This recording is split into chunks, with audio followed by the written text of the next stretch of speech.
meeting to order. Please rise for the Pledge of Allegiance.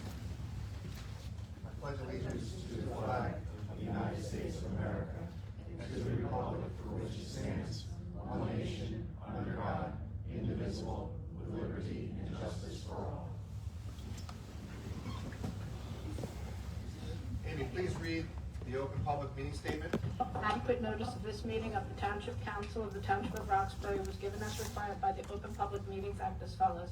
On December 31st, 2025, notice was emailed and faxed to the Daily Record, the North Star Ledger, the West Marsh Reporter, and published in the Daily Record. Notice shall also remain posted throughout the year on the bulletin board in the main hallway of the municipal building. Thank you. Roll call. Councilwoman Albrecht. Here. Councilman Carey. Here. Deputy Mayor Crowley. Here. Councilman DeFilippo. Here. Councilman Hall. Here. Councilman Riley. Here. Mayor Patillo. Here. Thank you. All right, so before we begin, I'd just like to make a comment. First, I'd like to welcome everybody. Chief, if we have concerns, if you could just keep us up to date on her condition. We'd like to make sure she's okay. All right, so I hope everyone's been staying warm. Thank you for being here. Tonight, I'd like to remind the audience that this is a budget meeting rather than a regular council meeting. Tonight's purpose is to focus on the review of Roxbury Township's 2026 budget. I respectfully ask that the public keep this in mind and comments remain focused on this important process. Our residents deserve a clear, accurate, and thoughtful budget review.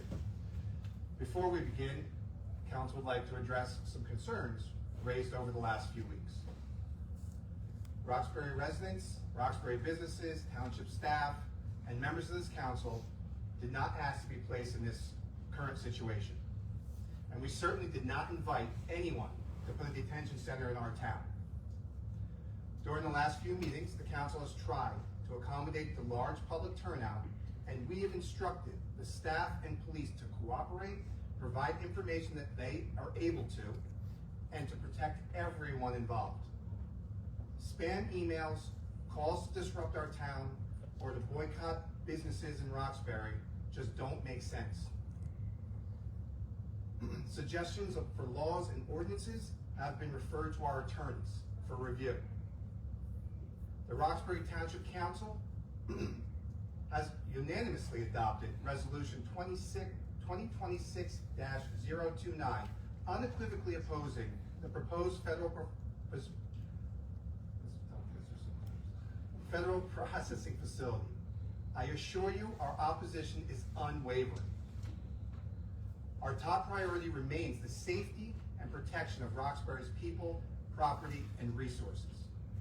Our approach should not be mistaken for empty silence or inaction. It reflects deliberate, steady leadership focused on achieving the outcome, which is opposing a federal processing center in Roxbury Township and building a strong case as possible. Certain details and opinions for achieving that goal cannot be discussed publicly, as doing so could compromise the township's options and compromise our position. Once again, this council remains focused on protecting Roxbury. Finally, I'd like to thank Chatham Borough for passing Resolution 26-88, which supports Roxbury's Resolution 2026-029 and our concerns for opposing a facility within our borders. Thank you for listening and for your consideration. Moving on to item 4, reports of council liaison representatives, council committees, new and old business. I'd like to start our budget process review for the night. Sir?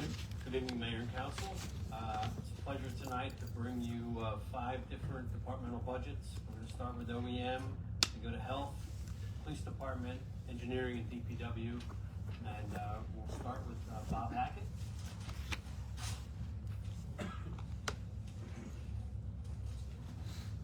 Good evening.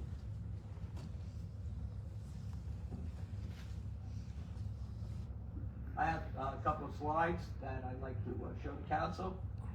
Basically, it's an overview of what the Office of Emergency Management, our mission is. And we prepare for what's known as an all hazard, any type of hazards that can occur. And we have right now the emergency Operations Center. And the staff has been up and operating for 38 years.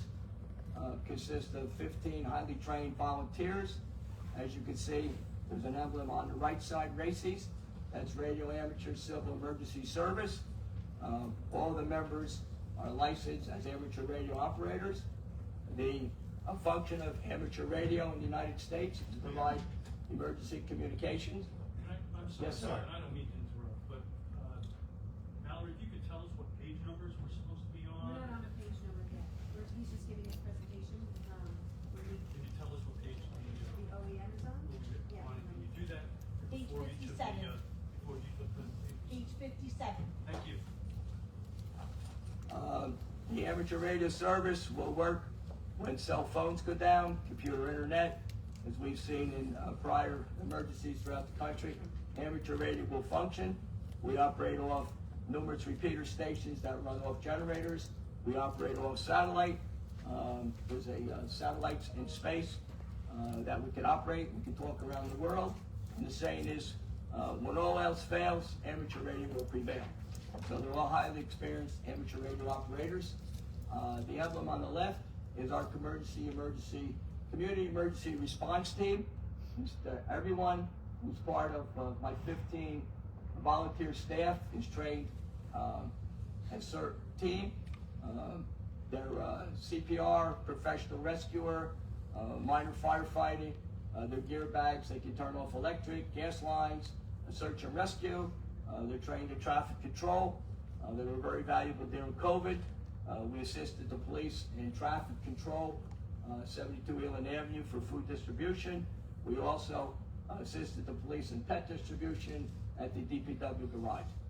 This last storm, which the winter storm Fern, we had 14.7 inches of snow in Roxbury. We were extremely fortunate that we didn't have the icing. If we had icing, we'd have problems. We opened the Emergency Operations Center here. We're operational for 48 hours. We did a reverse system on our phone. We put out information on our social media. We manned the center here to provide assistance to the residents. We opened all the fire stations as warming shelters with emergency backup generators.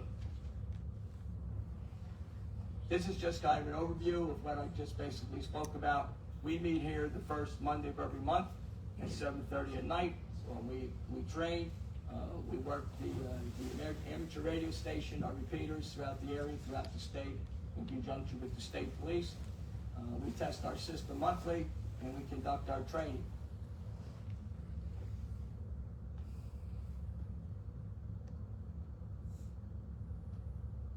And again, this is just another overview of what we've done. And I guess now we can talk about the budget process. Budget looks good to me, Mallory. The budget for OEM is flat, not asking for an increase, but we wanted Bob to go over. Okay. Bob, no questions. Don't ask him to comment, otherwise we're gonna be here a little longer. I think, Bob, you're being dismissed. Take the win, and All right. But by that, I'm certain that you do a fantastic job in town, and with the resources that you have available to you, Bob. All right. I know everybody, you just touched the tip of the iceberg, what you actually do in town, so we're all great.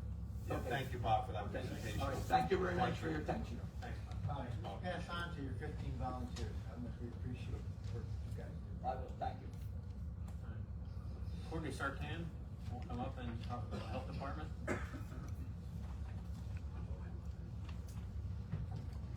Just the default post. Yeah, what page are we at? Page 117 117. for the operating.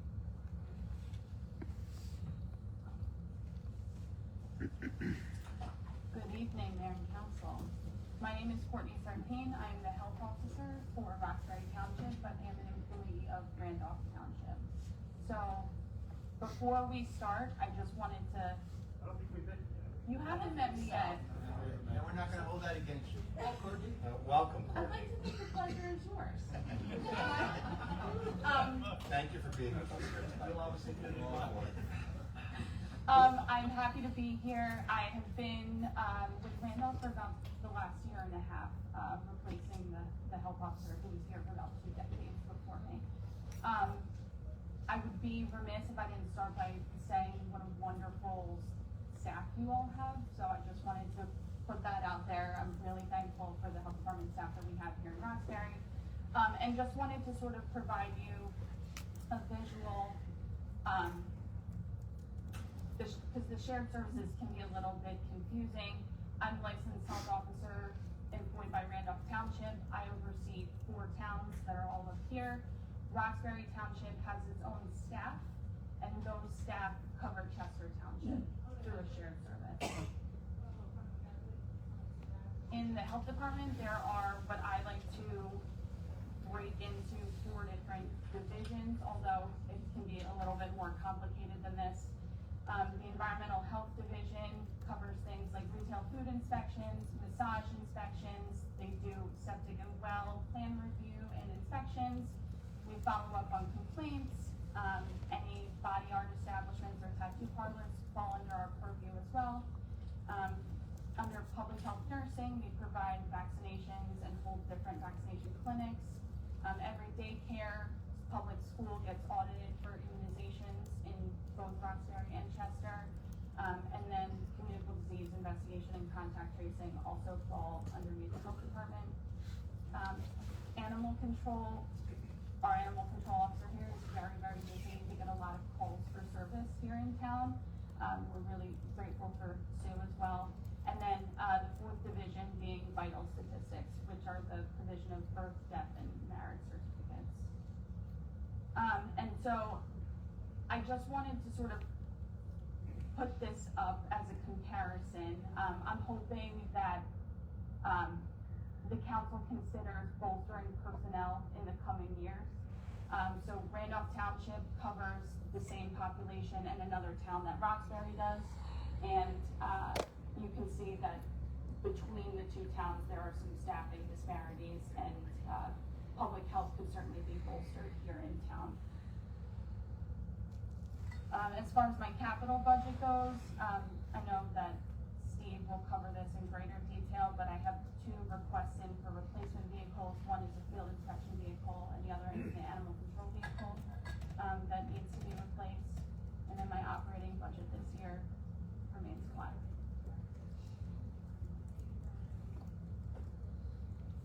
Any questions or concerns for me? So you said you put in a recommendation for staff, for your staff?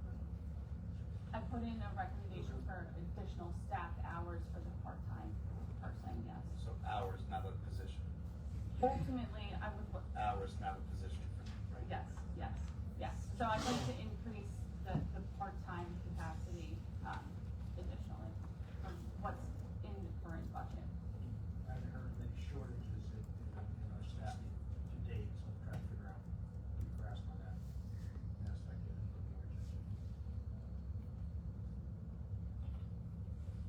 I mean, I would say the color we're looking for is what sorts of things are increasing in town that the health department needs to. Septic systems, closing houses, what specifically do we see? So I think that can sort of be separated into a couple buckets, one being what we're statutorily required to do, and those things are the things that I talked about. And so most of those are we're required to inspect once a year. A restaurant at least once, a massage parlor at least once. So part of the request would be, there's a lot of quality of life issues that are entangled in some of these inspections, and more personnel would increase the number of inspections that we would be able to do at these places. Beyond the once a year? Beyond the once a year, right. And the other part would be then us being able to be proactive about things. We get a lot of nuisance complaints, tall grass, garbage, things like that. We also get a lot of tree complaints that end up taking a very long time as well. And so more staff would be able to address these things more proactively than we're able to do right now. And one other thing I wanted to point out that was brought up in our briefings things like inspections or follow-up and partnerships that they have with the police department when they go out to smoke shops, selling to minors and things like that. So that was something that I figured you guys would want to hear in terms of impacting quality of life. Doesn't that have police? It does. It's in partnership with the police department that they work some of these operations. So health usually handles selling to minors.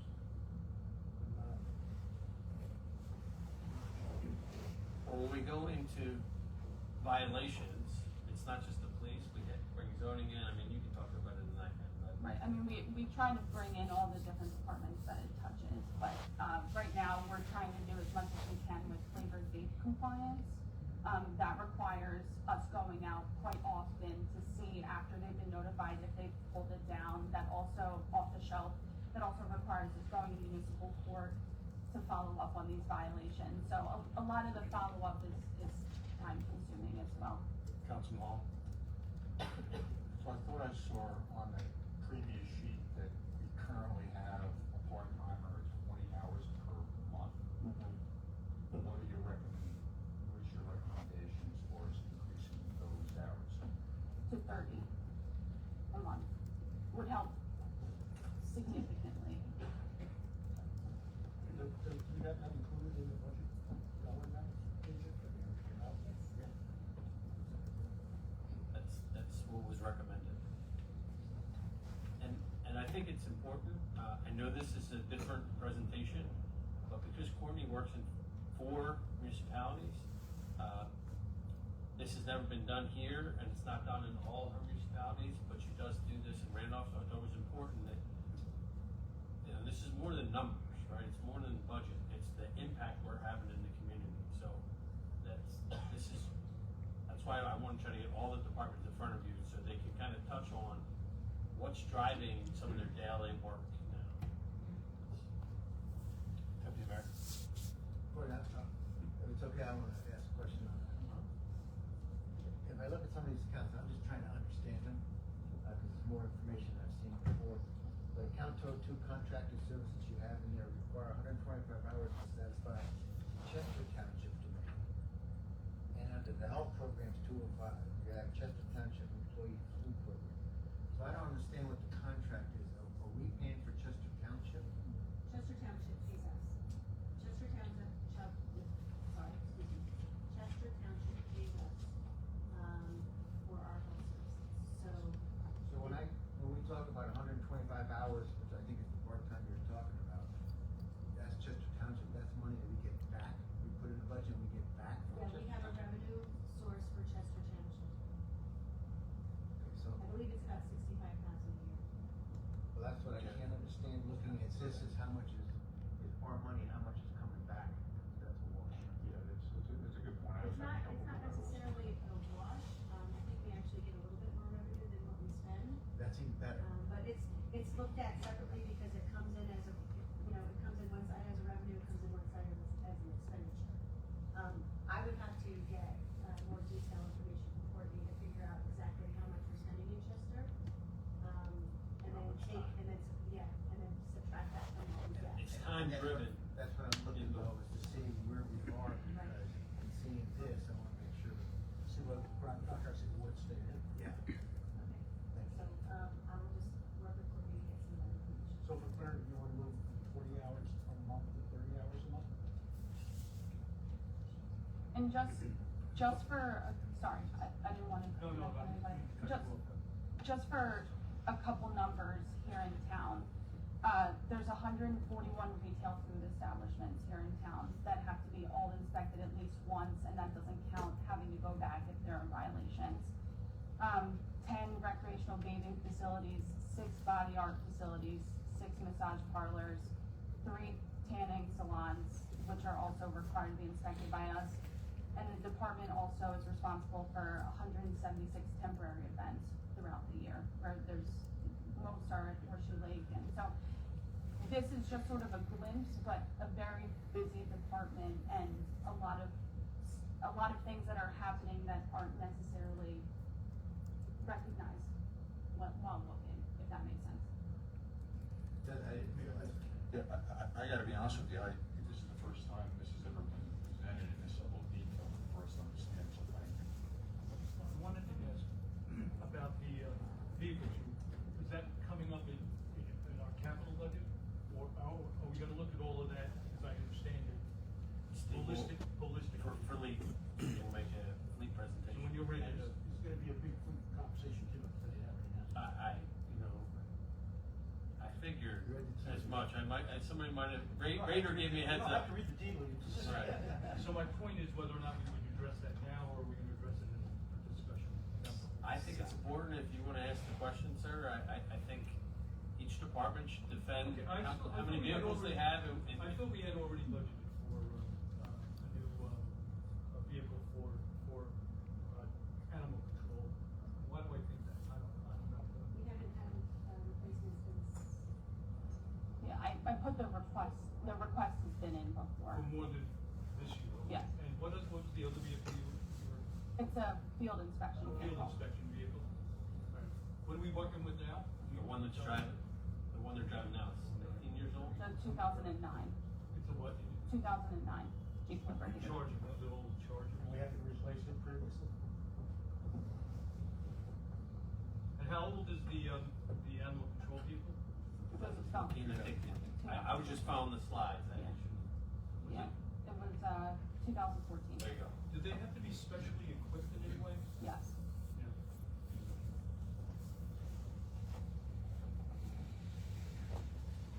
We'll make sure we get each of you copies of all the slides.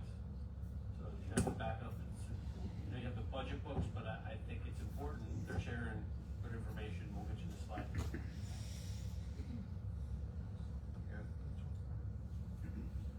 Okay, thank you. Thank you, Courtney. Thank you, Courtney. Very nice to meet you. Nice to meet you all. You gotta visit more often. Well, my office is down at Eland, that's why. You're down on Eland Avenue, you say? Yeah. Oh, sure. In the health department, yeah. Chief I Holly will agree be with you, next. by the way, the health department here does a terrific job.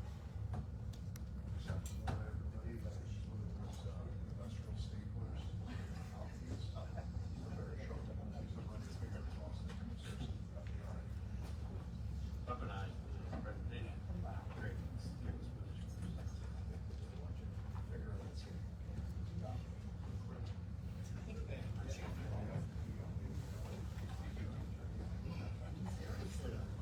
I got an extra one for you there, sir. There you go.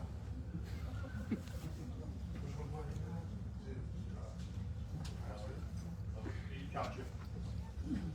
All right. page 40 is the police. Yes, Operating Mayor, budget. Council, thank you very much. Bear with me. You know I am the Chief of Police of Roxbury, and it's my first time going through a budget, so I might fumble over a few things, and everything that I'm going to say up here is just out of the utmost respect, and I just want to, make everybody on the council aware of, what's going on with the police department. Yes. Valerie, what page? Page 40. 49. 49. Oh, I'm sorry. Thank you, Chief. Yeah, no problem. So, capital-wise, we don't have much of a capital budget. If you look at our capital budget, it's very low. It's ballistic vests and our fingerprint stuff. Okay, we're never asking for a lot in the capital budgets. Operationally, What page is the capital budget on for the police department? sorry, They don't have a capital budget this year. we don't have one this year. I'm sorry. Yeah, our capital budget doesn't start until 2027. So I didn't know if I should bring that up or not. So there, like I said, there's a few things I'll probably bring up that I wasn't supposed to bring up, and I didn't realize, so I apologize. Councilman So- Hall. So where's the fleet? There's nothing in the fleet that we even need to? We do the fleet out of the operating budget. Yes. Okay. Apologize. Got 3 vehicles. So there's, I'm going to keep this fairly simple. I know there's going to be a lot of questions for me. For the most part, my operating budget has remained the same except for a couple categories. The biggest one being manpower, which I'm going to go over. I'm going to show some slides in a minute here. and hand in hand, an increase in our overtime budget request.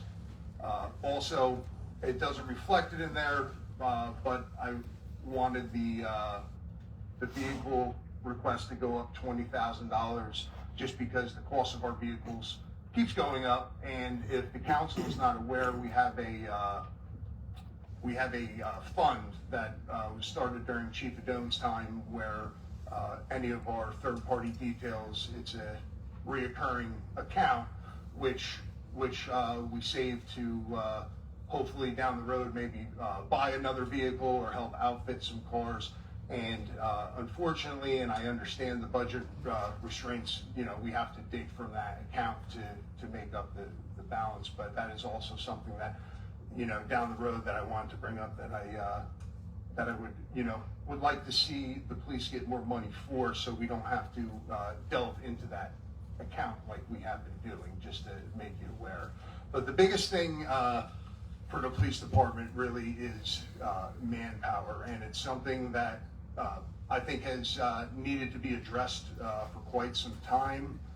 Over several years, this town is, seen some major changes, and when I show you some of the numbers and the things that we're dealing with, and we get into how it affects us, I think you'll be able to see where I'm coming from.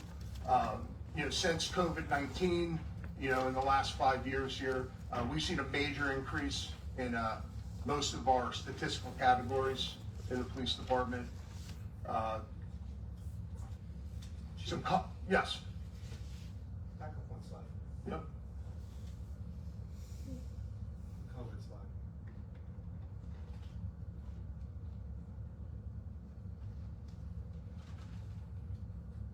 Did that increase go back up to pre-COVID levels? It's been increasing every single year. We're just saying that since COVID was just a weird year because we weren't My responding. question is that, do you have data before COVID? I can easily, the data from COVID will show that 2019. everything will be So COVID. was COVID a dip in crime or arrest? It wouldn't be fair.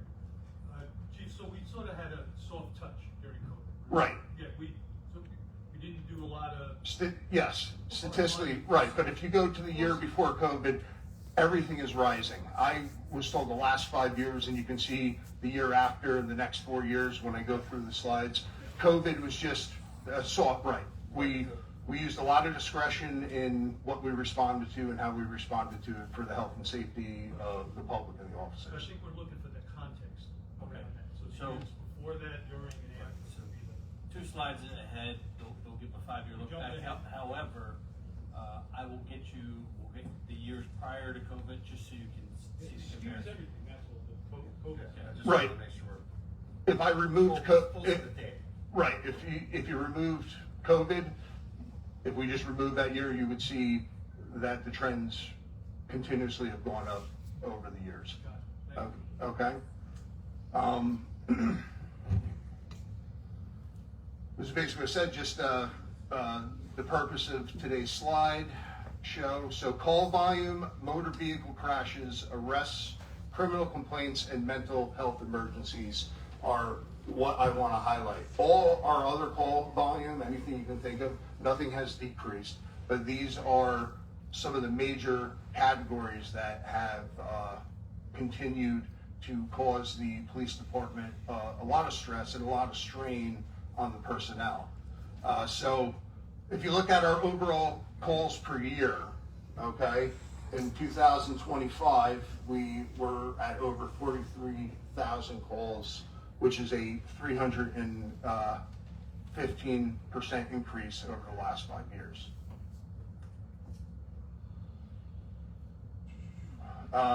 The new, and again, this stuff is just coming off of,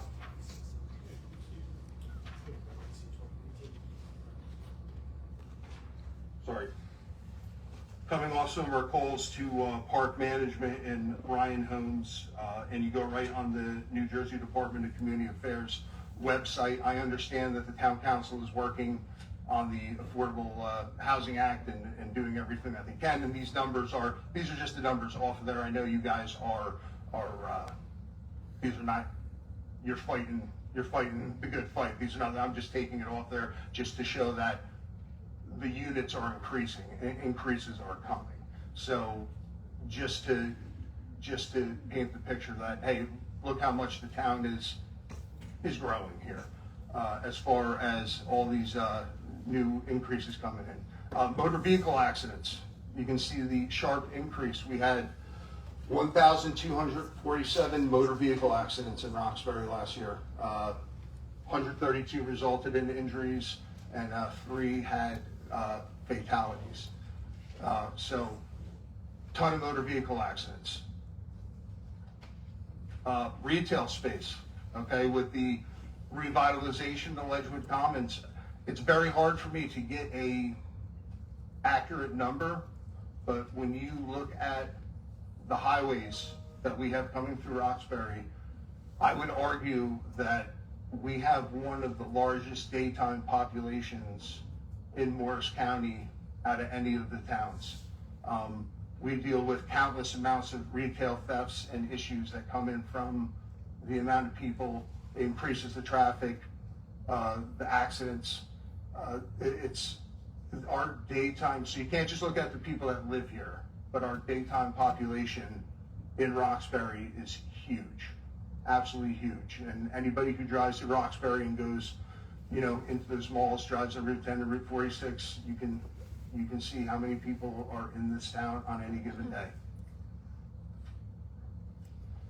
Yearly arrest data, this is a big one.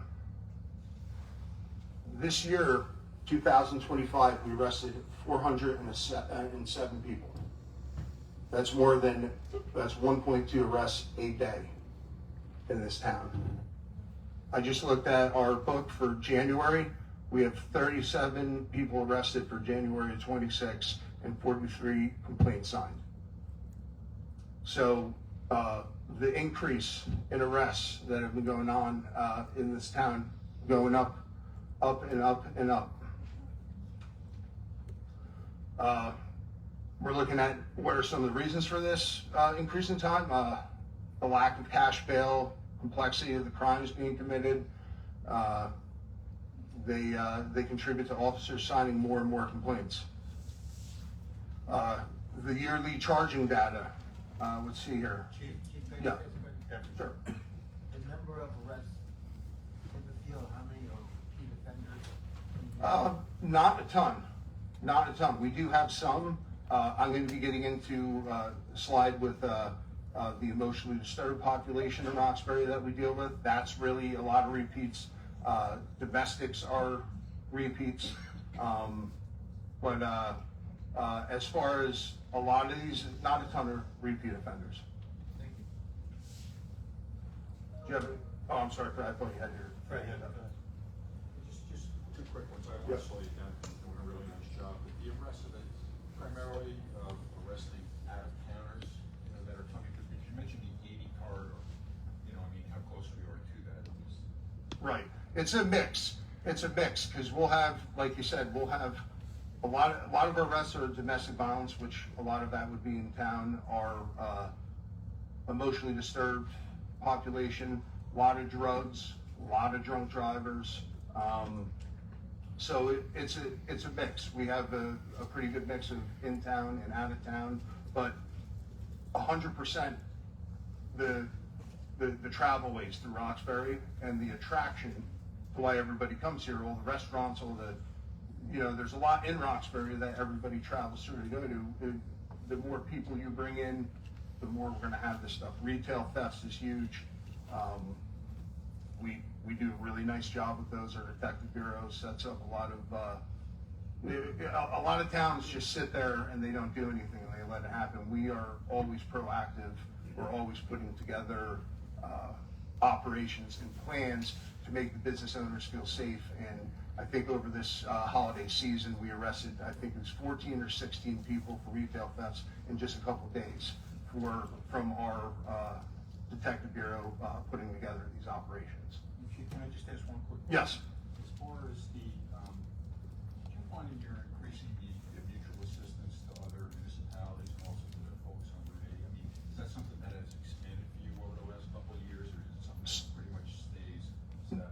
No, it's expanding, and we also get it back with us because regionally through the county, there is, and I don't know if this is exactly answering your question.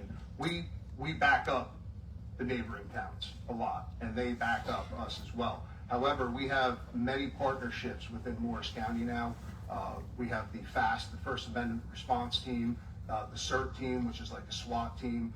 All these, we have the McReds activation with all the chiefs of police have an agreement that if something major is happening in another town, that we commit officers to be on standby, or they're parts of these special operations like CERT or FAST, where they will deploy, and we use it a lot. We actually have Eric Weaver, one of my sergeants, who is commander on the CERT team, and he deploys quite regularly, and those are for high-risk situations, a lot of times barricaded subjects with weapons and things that need optimal levels of training. So, Just to be clear, those yes, are countywide things. those are countywide things. Yeah. Right, those are countywide things. That's why I wasn't sure if you were referring specifically to, are we going up to back up the state police because they got a crash? Because that happens all the time too. We're constantly giving mutual aid to other police departments. The whole purpose of that, you're talking about manpower, and I was just curious if a lot of manpower is being spent outside of Roxbury, helping Rudy, Oh, no. mutual assistance, things of that nature. If we're helping somebody on the outside, it's for a brief moment. That is not tying us up. If an agency is really having a problem where they need an officer, we're paying overtime to that officer, which is very rare. It's gonna have to be something serious. Okay, so with the arrest, the charges have gone up. If people don't know the difference, you can arrest somebody, so you can have 400 people arrested, but you could have 500 charges because the charges are what they're getting arrested for. So one person could have multiple charges. But when I get to the end of this, I'm gonna get into it right now. And I'm not a great slide guy.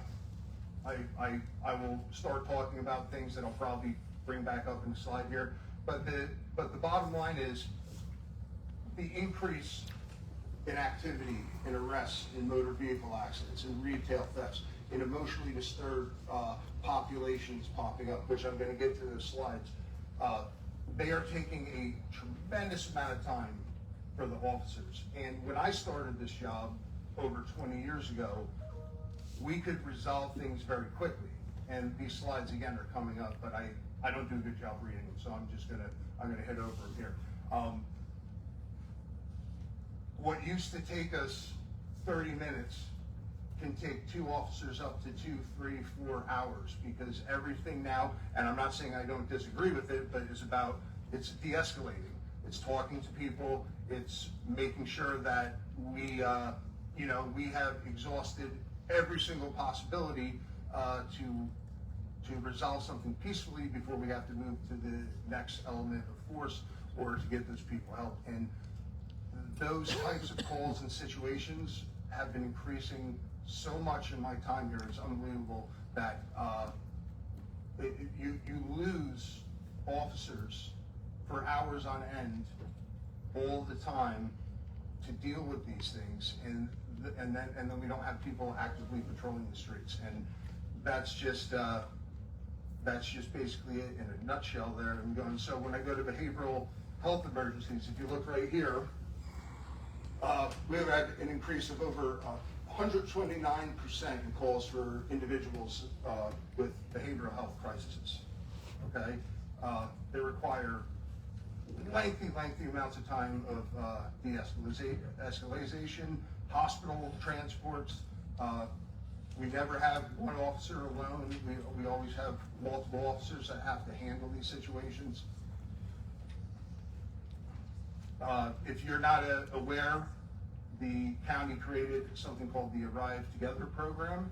We actually have a mental health expert that multiple times a week stays in our police department, and what they will do is they will come out and they will help with evaluations. and give resources to anybody that's having any sort of issues. And what I wanted to bring up about this is Roxbury was selected for the pilot program based off of how many of these calls that we get. Okay, so if you wanted to talk to Mag Rodriguez or anybody from the prosecutor's office, we were one of the first, if not the first. I think, Sean, were we the first? We were in the core 4. We were the core 4. When was this program in this year? About 2 years ago, and we were in a pilot program, and then now we're basically the leaders of it. And you know, a lot of reasons for this is, you know, in our motels receiving the state aid, parole, probation, OTA, placing individuals who suffer from mental health crises in town. We have several hotels and motels in town that are loaded with people that are under these types of crises. Not, you know, and then you just factor in people at their homes who are dealing with things on a day-to-day basis. The numbers are they've gone up like I've never seen before.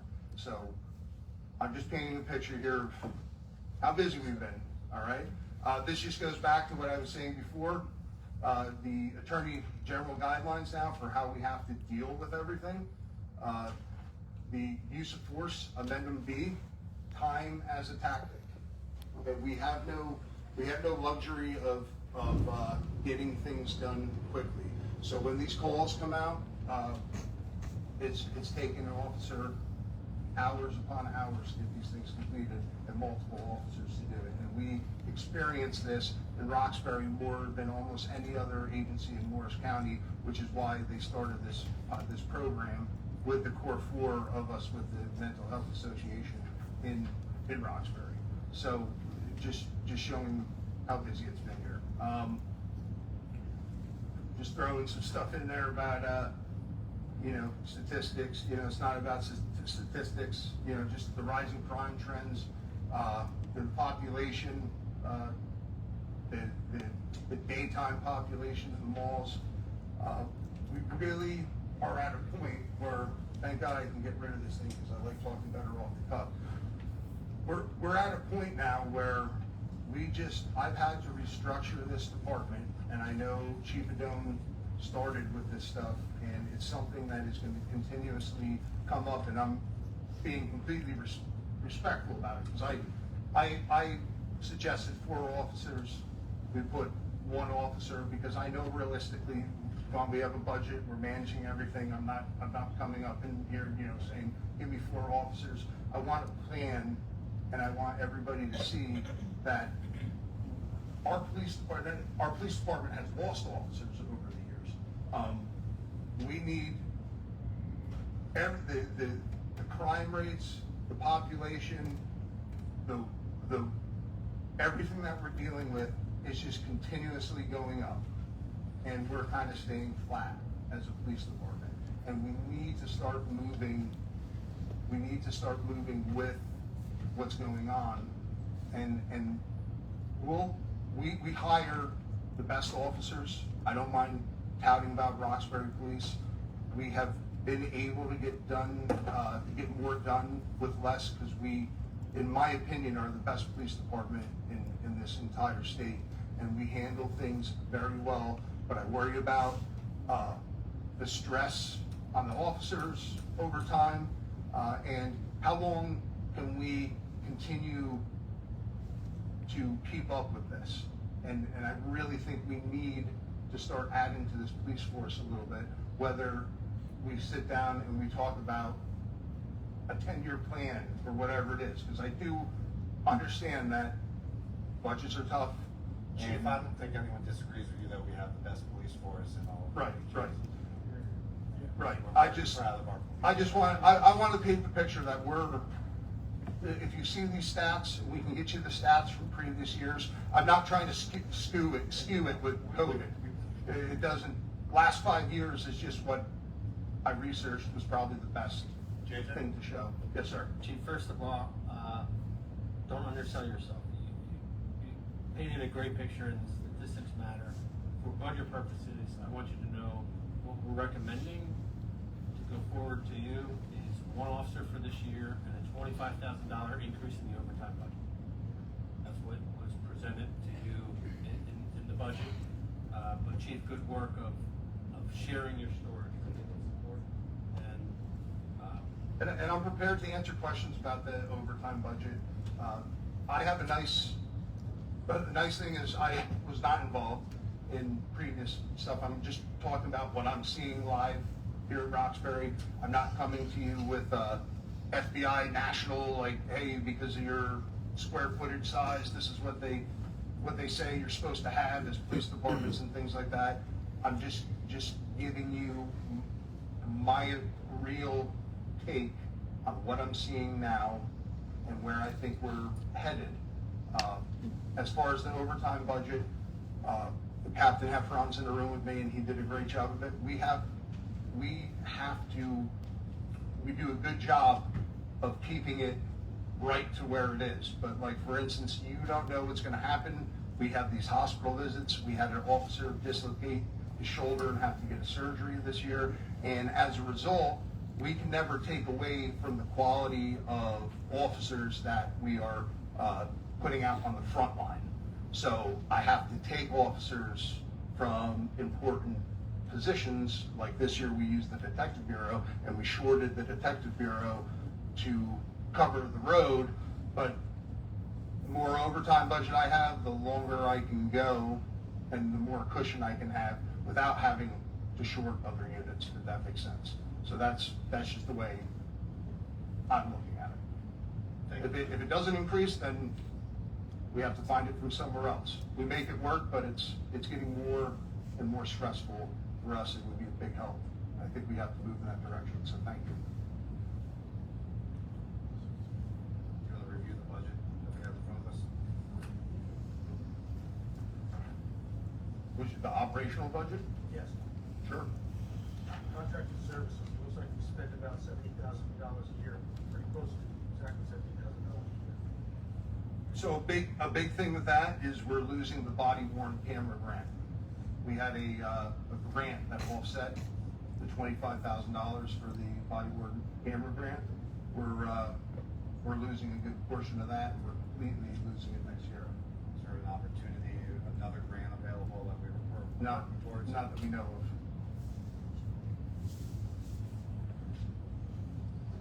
Yes, look into that grant possibility. I know sometimes they roll those over, rolls in 3 years. This one was, what was it about? 5 years.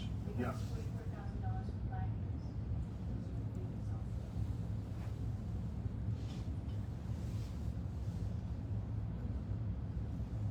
And I mean, there's things in here that we didn't do any serve pro cell cleaning, thank goodness. But we need to have that because you're gonna have your incidents where we're gonna have someone bleed in a cell or vomit somewhere. You know, there's things that we have to prepare for that are essential. Just to point one out. Yes. I'm a little confused, because I look at 205 contracted services, body worn camera grant offsets, minus 12,000.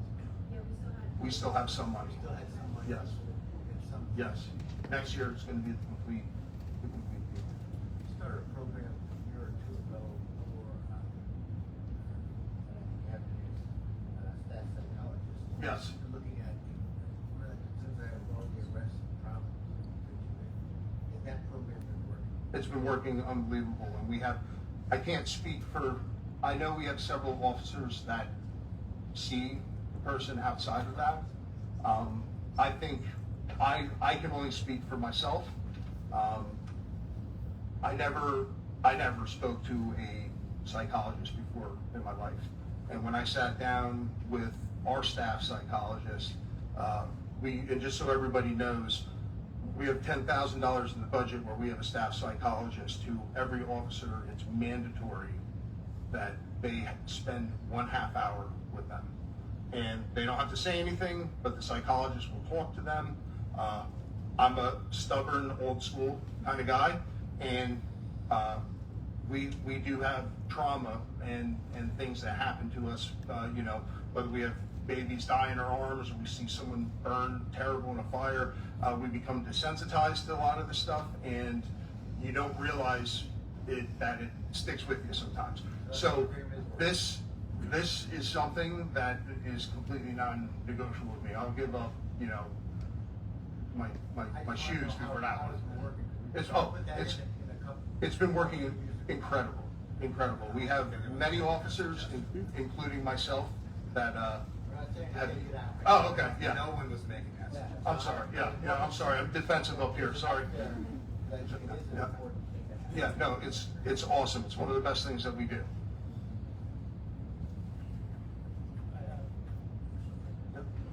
Councilman Hall. No, I'm sorry. 1 second. Matt, are you part? No. I'll ask. Go ahead, Councilman.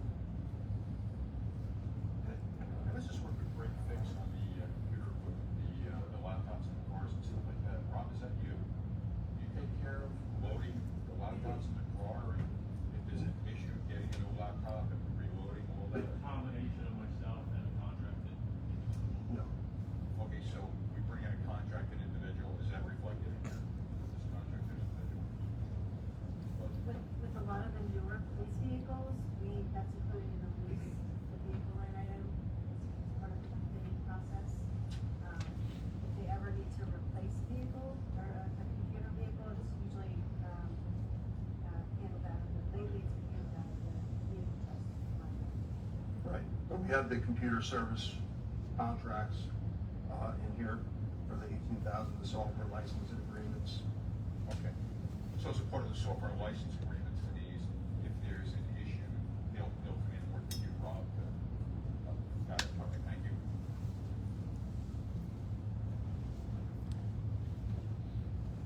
Councilman Rob.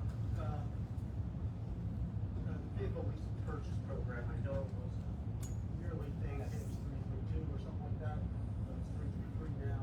Right. After inquiry about some other items, I still have a lot of open questions about the fleet, not your fleet, Right. our fleet, including your fleet. Right. That we need to look into, because certain vehicles were supposed to cycle in the departments, some were supposed to go out. Now we have a lot more vehicles. Right. Not, again, not just you, I can't. speak- I can only answer for us, and I'm not looking for it right now. Oh, sure. I don't have it that. Gotcha. We're prepared to talk about that, but we do have vehicles being outfitted that once they come in, others are going out. So we'll be able to Yeah, that's, explain that. we had a pretty solid program with two regimes ago with Mr. Rath's. Mhm. With our vehicle fleet. And it seems to, from my early inquiries, it seems to evolve way past that, so we need to look into that. And that's one thing I would say, I would be both, I think, take it away or anything like that, I just want to see where the fleet is. Right. And for the record, I think what we're asking for too is, like I said before, is a lot less than I would like, because ultimately it's gonna eat into that fund that we have, that's not what we initiated for, but we have to go over this, and I was made well aware of that by the township manager. We're ready to, I'm just late trying to discuss it. yes, I'm with you, Deputy Mayor. So, I guess looking at 260 more vehicle purchase, am I reading that this says you want at least 9 vehicles? It looks like those are the current leases. So they're the 3 vehicles from 2 years ago. Those are the current leases we're into. So when those leases are up, and Val can probably explain it better than me. We have, so each lease is 3 years, so every year we do a new lease. So, there's always one putting off and one going on, but we always have 3 leases. Very So the leases for Yeah. 2023. They weren't always for the same amount of vehicles. It used to be like 3, 5, 4, 4, it would alternate, now it's just been 3, 3, 3, but since COVID actually, it's been 3, 3. So these numbers that are in the broken bar. Those leases that are listed are from the last 3 years, and they're for 3, 3. 333. Yeah. Pay for the lease, not the half. Yes. So next year, the oldest one will be gone.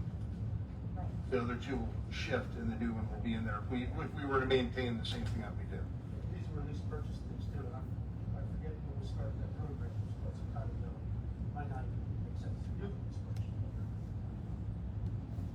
make sense. So today I was provided a copy of the chief's complete vehicle inventory and how many miles are on each car. So ultimately, we're not going to be growing the police fleet. We added one this year for the SRO, and we have one new officer who came on. But outside of that, the intent when the new vehicles come on, we had one that was totaled this year. Once we get that replaced,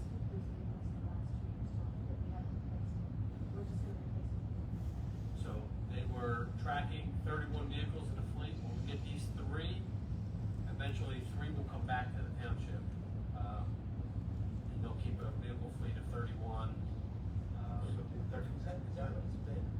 Yes, it has not changed as far as, and again, this is something, not blaming anybody else, it is something that I'm learning and coming into.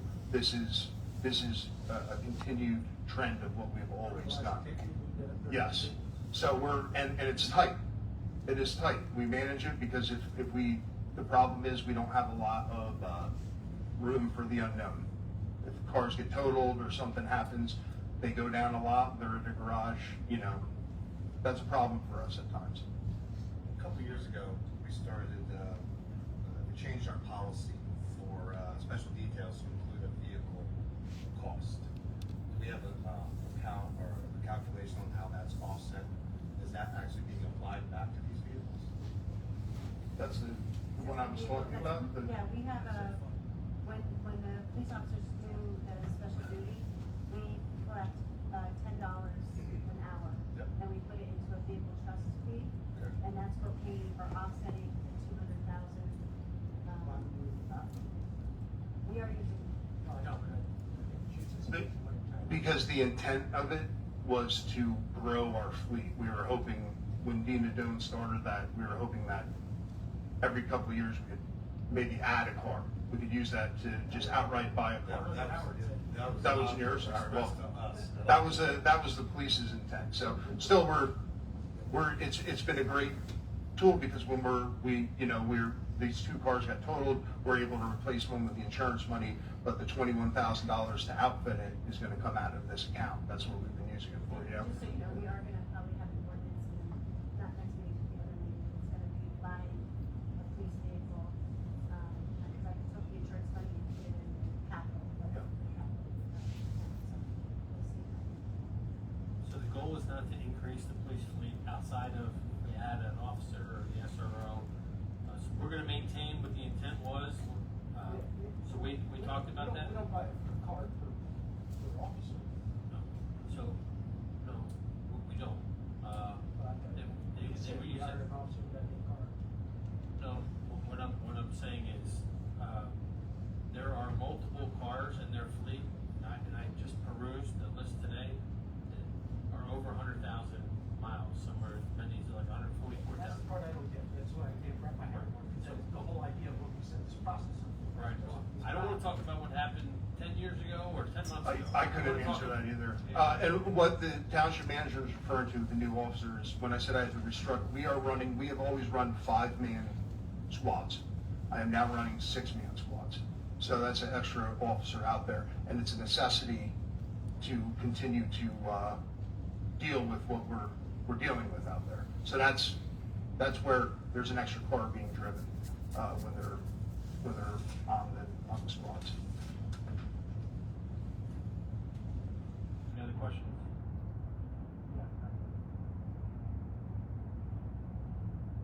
Any other questions from council on this budget? Thank you, Chief. Thank you.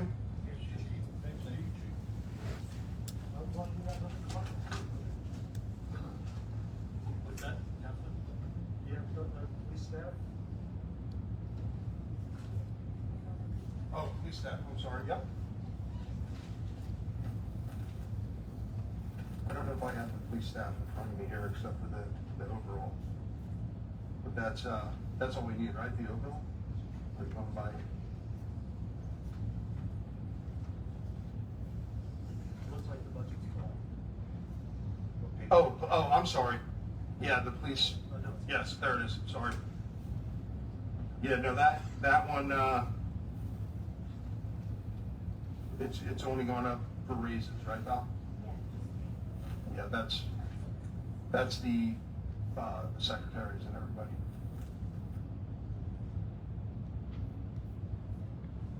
Crossing guards still fall every year?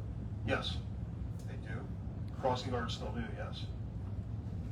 We should see, we're gonna bring a salary ordinance forward on that, see a budgetary savings in the future on that. The chief's, management come up with a creative idea where we should save some money on that, so they're gonna be seeing that. Yes. I don't have any questions.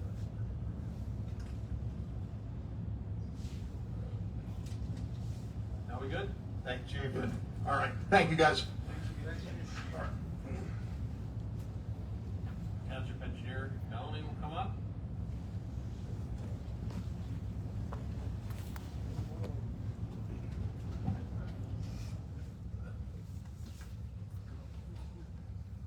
What page is it?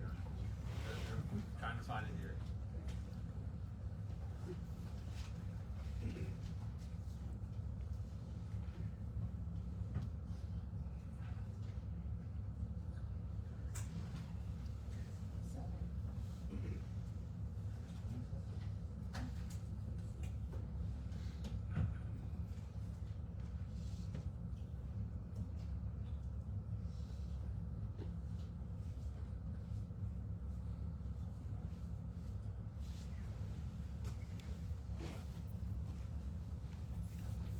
Now Lisa's gonna go through her presentation and then we can get into the numbers, if that's okay with you, or?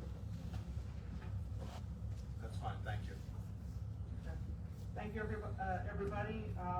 Give you an overview of the engineering department.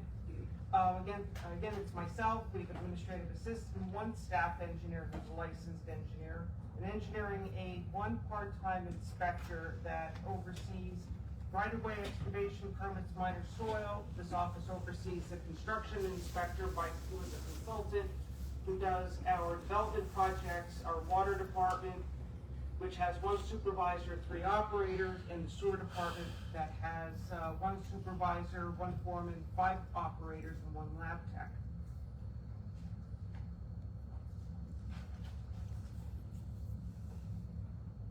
Current responsibilities of our department: design of roadways, sanitary sewer mains, water mains, drainage improvements, stormwater related work, which has been increasing substantially, ADA improvements. We provide assistance to other departments, commissions, subcommittees. We do grant applications for various committees and departments: CDBG, Recreation, NJDOT, Municipal Aid, Discretionary Aid, Local Freight Impact Fund, New Jersey Transportation Alternatives Grant, which is the TAP grant. We do GIS and AutoCAD mapping for a multitude of departments and committees. Coordination of projects with historic preservation grants with consultants, and a number of planning and zoning board reviews. Continuing on, flood hazard wetland permits for township projects, right-of-way permits and inspections, soil permits and inspections, construction site inspections and coordinations, tax map update coordination, open space committee. We represent the township on the MSA, Musconetcong Sewerage Authority. We oversee the water department, sewer department, issue water and sewer allocation permits, coordinate treatment works approval permits, road acceptances, road vacations, reviews and tracking. We track developer performance maintenance bonds and a host of other tasks. And up and coming with increased responsibilities, GIS databases is increasing with various DEP requirements, which goes into GIS mapping and AutoCAD map preparation. Additional stormwater permitting requirements are increasing. Floodplain management, new and upcoming floodplain development permits is a new one. Highlands permitting and expanded stormwater permitting requirements and compliance. In 2025 for permits, we issued 33 minor soils, 361 right-of-way excavation permits, 155 with New Jersey Natural Gas, 145 New Jersey American Water, 4 for Verizon, and 57 for others. The gas company, just for your information, the gas company installed over 2,000 feet of gas main last year. which is actually less than what they've done in prior years. 2026 capital requests. One is stormwater management regulatory compliance.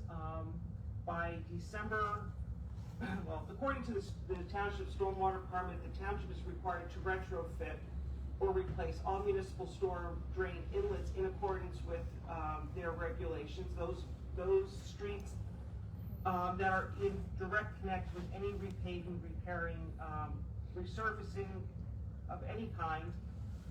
We are currently about 50% complete. The main roads are mostly complete, but we have to work on all the neighborhood roads. In general, the grates are required to have an opening no more than 7 square inches or any space greater than 2 inches across, and that's to keep the debris from entering the storm drain. We also review privately owned or operated storm systems. We have an ordinance in effect that anytime they repave their driveway, they have to change out their storm drains. We don't do them for them, but we'll remind them of that requirement.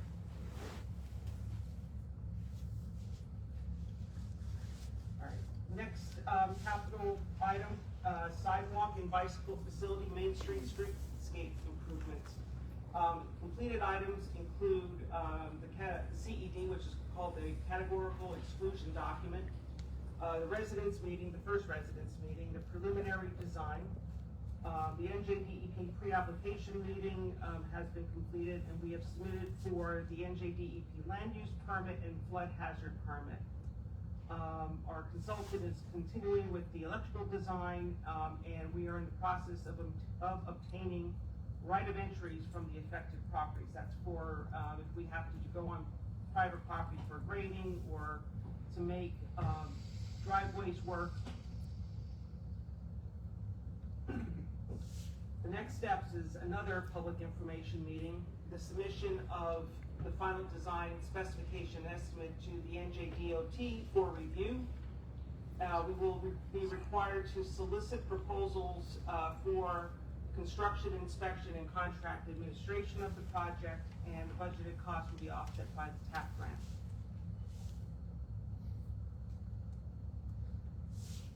The next budgetary item is drainage improvements township-wide.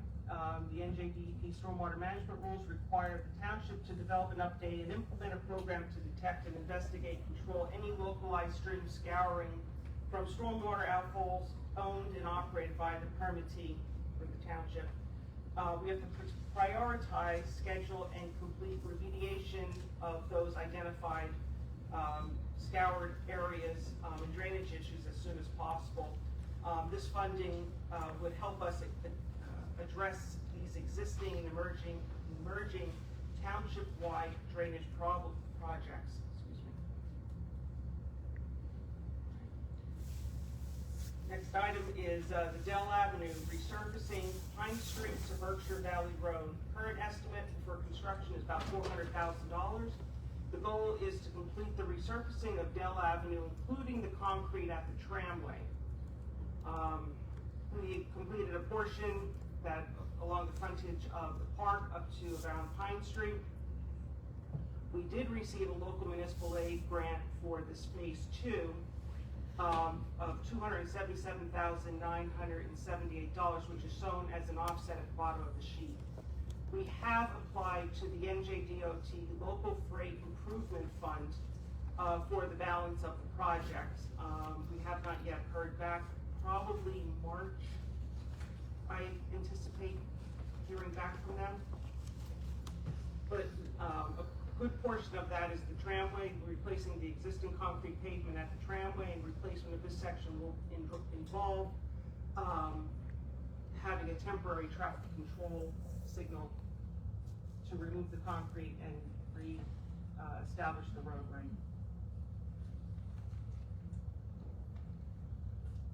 The next project is township-wide ADA ramp project. We will be applying for a CDBG grant project, approximately $125,000 grant request to provide ADA accessible ramps in areas to enhance the existing pedestrian transportation system in neighborhoods to access park, schools, areas of high vehicular traffic. The ramps will provide an improved means of accessing sidewalks to ensure those people with disabilities have the opportunity to use this method of transportation mode in an accessible and safe manner. There's a number of locations, both in the Sun area, the Kendall area, and in Port Morris that we will be looking at. We did this once before, and we did, I think, 42 locations. It was very successful.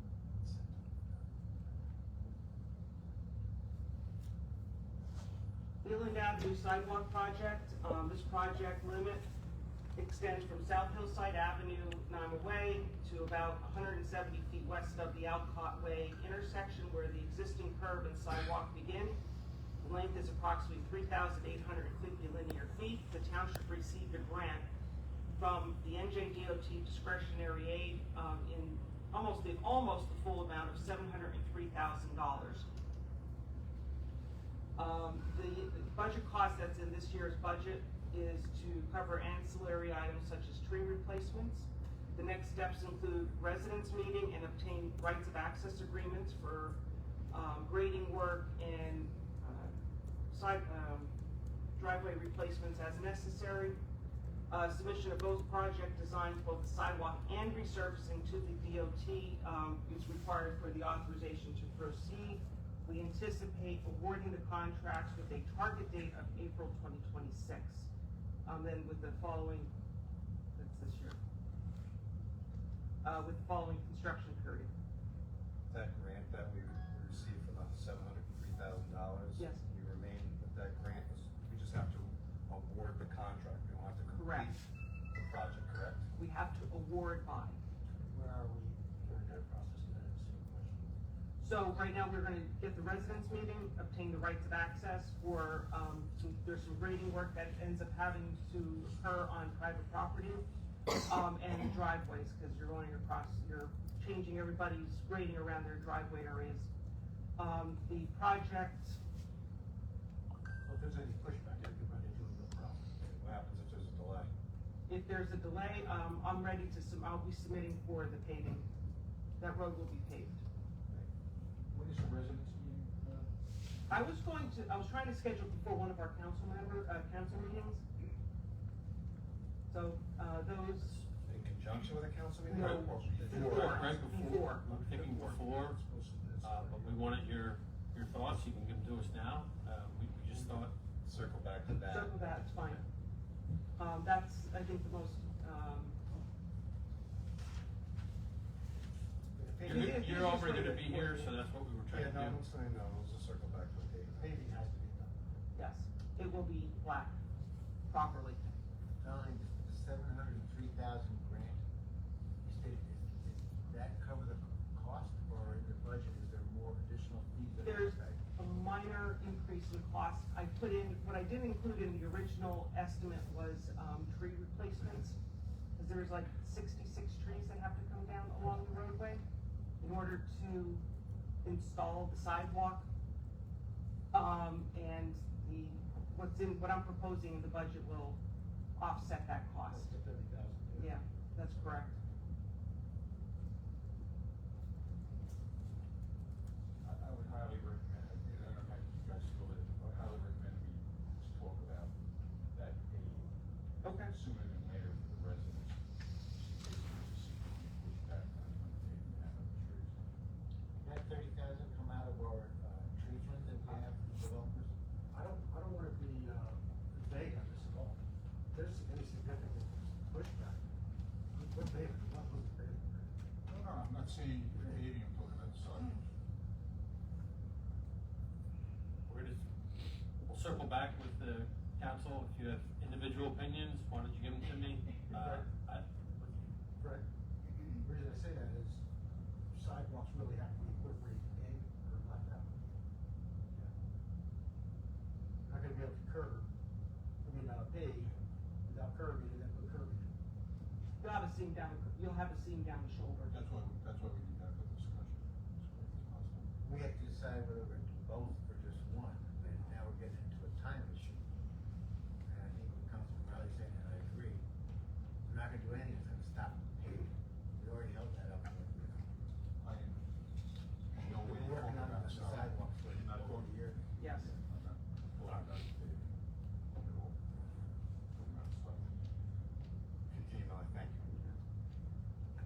The next item, Steve Sinise in the Public Works, budget will be addressing the vehicle replacement. Sorry, Steve, I stole your slide.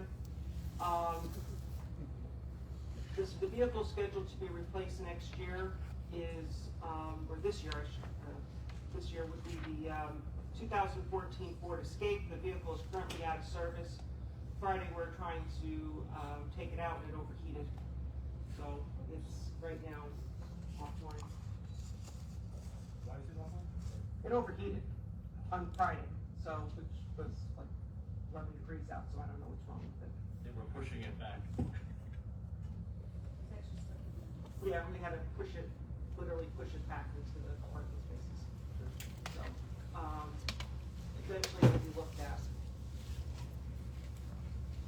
All right, going into the operating budget. This year's operating budget is consistent with the prior year. There are no increases to salaries and wages beyond the union's contractual obligations. The materials and supplies will have a slight increase due to the age of the plotter. The existing plotter was purchased in 2018 and has an end of life of 2026 this year. To date, we've printed about 3/4 of an acre of prints and have scanned about another 1.5 acres. Think about it that way for how much paper we generate. Parts of the unit will no longer be manufactured after June of 26. Service of the unit will continue, but the maintenance cost will increase. We are scheduling the replacement of the unit in 2027 by either a lease or a purchase. So that was that one. And then contracted services. We intend to continue with the tax map updates, which will include an update to the township's digital layer, which is used for the spatial and GovPilot work order programs. We are also continuing with the compliance with the township stormwater permits. A lot of the GIS information is utilized or has to be submitted to the DEP for either on the water, from the water permits, stormwater. It has to be provided to the state on an annual basis. Due by January 1st, 2027, we will need to submit a watershed assessment report, which will be prepared by a consultant. We are also required to update our stormwater management plan. Excuse me. Sorry.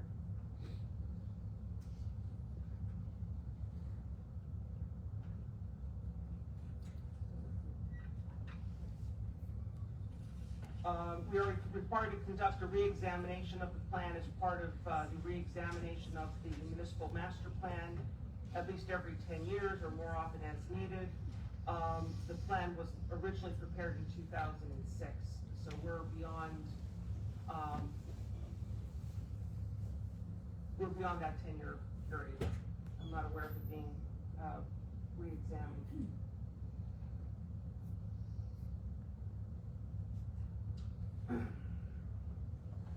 Tax map updates. The last full tax map update was completed in 2015. Minor revisions were completed since. Additional updates will be necessary in preparation of a future tax revow. The engineering department will be recommending various ordinance sections be revised. This is in the future to require applicants to contribute financially to the update of the tax map sheets and data layers. Melanie, just, if you don't mind, feels like we just did the revow. So when are you scheduling this revow? I'm not scheduling the revow. It can be 10 years from now as far as I'm concerned, but I just want to make sure the maps are up to date. So we're gonna update the maps. I'm looking at updating the maps. Most recent revaluation, and then, so we can then continue to maintain it until. If we maintain it, we're not gonna get that big hit like So we you did. don't. So if we do a little bit at a time and we get the information from the developers and the applicants in a timely manner, we're not wasting, I shouldn't say wasting, we're not expending additional time trying to incorporate that information into the tax maps properly.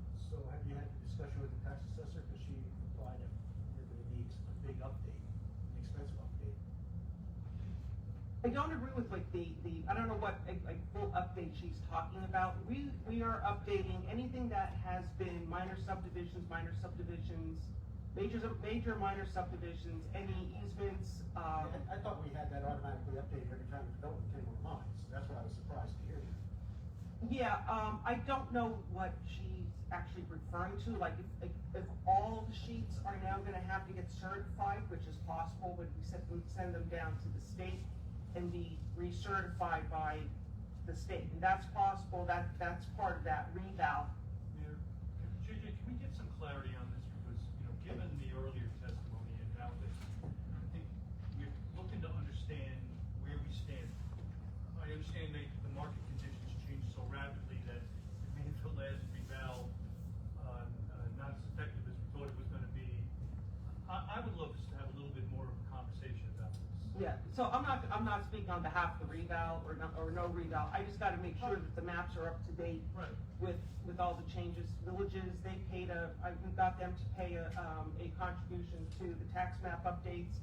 Other subdivisions, have not, because right now it's not in our ordinance. I just requested it, and certain individuals have paid it. Our ordinances years ago. We should, and we're gonna include that. It's not in there now, but we will. Getting everything in AutoCAD format will help us as well, So we're tremendously. not getting everything in AutoCAD No. format now from the developers? No. Can't the planning board or zoning or whoever works with the person say that as a requirement, they have to do that right now?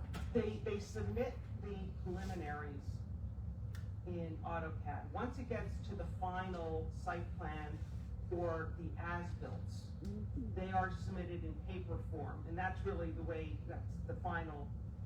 And I use this information for not only the tax maps, but we use it for our water system maps, our sewer system maps, water service inventories. So why don't we get the final in AutoCAD and paper? We've been requesting it, but it's not in the ordinance, it's not in the checklist that way. I thought it was. We're gonna bring it forward to you? Yes. Yeah. Yes. Let's get clarification. Makes all sense in the world to do that. Yeah, Yeah, so why are we that's, paying to do it again? That was your question. And you checked with Tony's office on that too? We definitely don't have it in there somewhere? when I read it, it wasn't in there, I did not talk to Tony's office.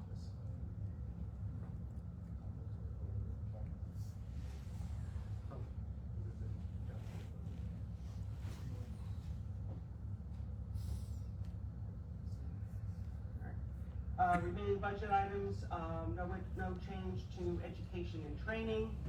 The permit line item is the stormwater regulatory permit fee. It has been, in 2025, it was $5,250. I don't foresee that changing. They did update they did issue a new stormwater rules. The 7:8 have recently been changed, so, our permit is good until 2028, which time, additional requirements will be, made of us. And then we have one individual with a uniform, and there's no change to that. That's a union contract item. Melanie, we were working with, the Lake Pacon Foundation and the Commission on stormwater drainage. Is there any money available for that effort? I did not put money specifically in there for those efforts, but the line item, that I put in, drainage improvements township-wide, there is a number in there right now. A portion of that is, earmarked for some work down in the, Hilton Estates area. We have a storm drain collapse that's gonna be pretty, just from the piping alone, it's gonna be more than normal from a cost perspective, but, for, Lake Pacon, I'm sure we can probably utilize some of those funds depending on how much they're looking for. Any questions, Jeff? Thank you. Anything else? That's pretty much it. Did you wanna go through the sheets themselves? Does this lady want to go through the detailed sheets? They're flat. Thank you, Mayor. All right, thank you. Thank you.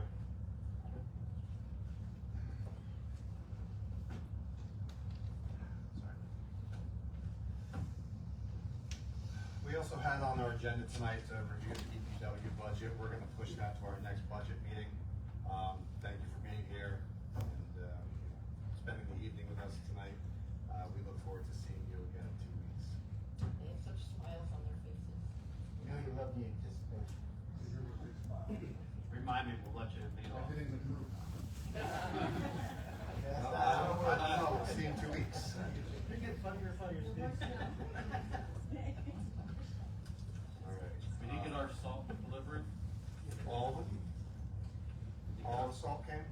Finished on Saturday. Excellent. All right. Moving on, item 5. First of all, thank you all the staff for being here with us. We're gonna do the first public portion. If nobody has any specific questions on your part of the budget, thank you so much for being here. So I'll just go through the agenda quickly. Item 5, matters requests referred by council members, managers, returning clerk, none. This brings us to our first public portion. I'd like to ask that if anybody in the audience has any questions, we just focus on the budget for this public portion so that we can allow our staff to head home. Seeing none, I'll close bud. I have a question. Can I just buzz in? Hi, my name is Suzanne Oliveri. I'm a resident of Roxbury. I live in Landing on King Road. I have a comment and then a question. My comment is about the mental health services that are provided to our police officers. I just want to say that I do not think that 30 hours is sufficient.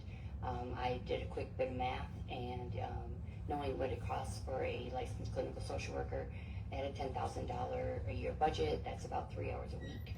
I personally manage a group of software engineers, and we allow them 10 hours of free counseling per year for employment stress, and I can only say that I imagine a police officer's stress level is way higher than that of a software engineer. So think about maybe next year upping that to support our police officers. And secondly, I wanted to ask about the number of arrests. The slide said... Stop for a second, just comment on it. Oh, sure. That's exactly why I asked the questions to the chief to make sure that we covered the team back and front, but then so we can go with this recommendation. Okay, but as a citizen, That's why I asked the question. I don't think that's sufficient, but I'm just letting you know, that's my opinion.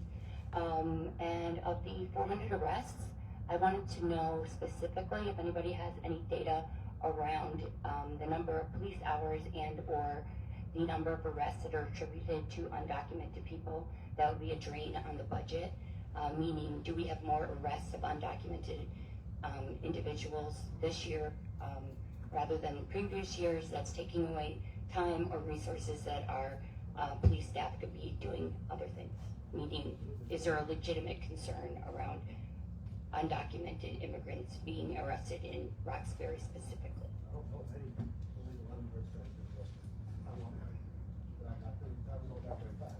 Well, we have our chief here, but I'd also like, if you need to go back and look up data on that before you misspeak on anything. I was gonna say, I believe it is low to none, but I don't have that data. We would have to look that up. Thank you. I appreciate your transparency. I only ask because it's, you know, out there that we spend so much money and time on police officers and other resources. So I just wanted to clear that up. Thank you. Treasurer? Ma'am, if you can give the chief your name and number, Of course. please look at the data and, remember somebody from the staff will get back. Absolutely. Thank you. Thank you for your transparency. Thank you. All right. I'm gonna close this public portion. Item 7, introduction on proposed ordinance, none. Hearing and adoption on ordinances, second reading, there are none. Introduction on ordinances or resolutions, there are none. Personnel changes, none. Communications, none. This brings us to our second public portion. If anybody in the audience wishes to be heard on any topic, please come up to the microphone, state your name and address for the record. Thank you to all of our staff who spent the night with us and helping with our process. I'm staying.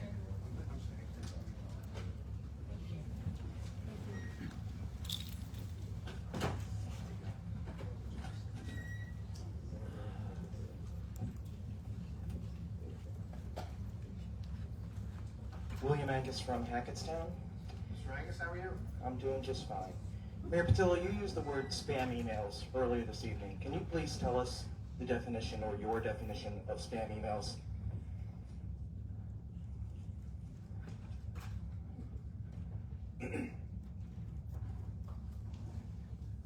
sending the same email hundreds of times and commonly called email spamming, or simply spam. Okay, and that happened to the town council's members? They received hundreds of emails from the same party? Is that what you're It doesn't saying? indicate that it has to be from the same party. It has to be the same email or similar email. Okay, so are you saying, so would 50 or 100 people all emailing you about the same issue? Is that spam email to you? I'm saying according to the internet, it's. Well, no, you use those words. I'm asking if that would, if that's how you would clarify it.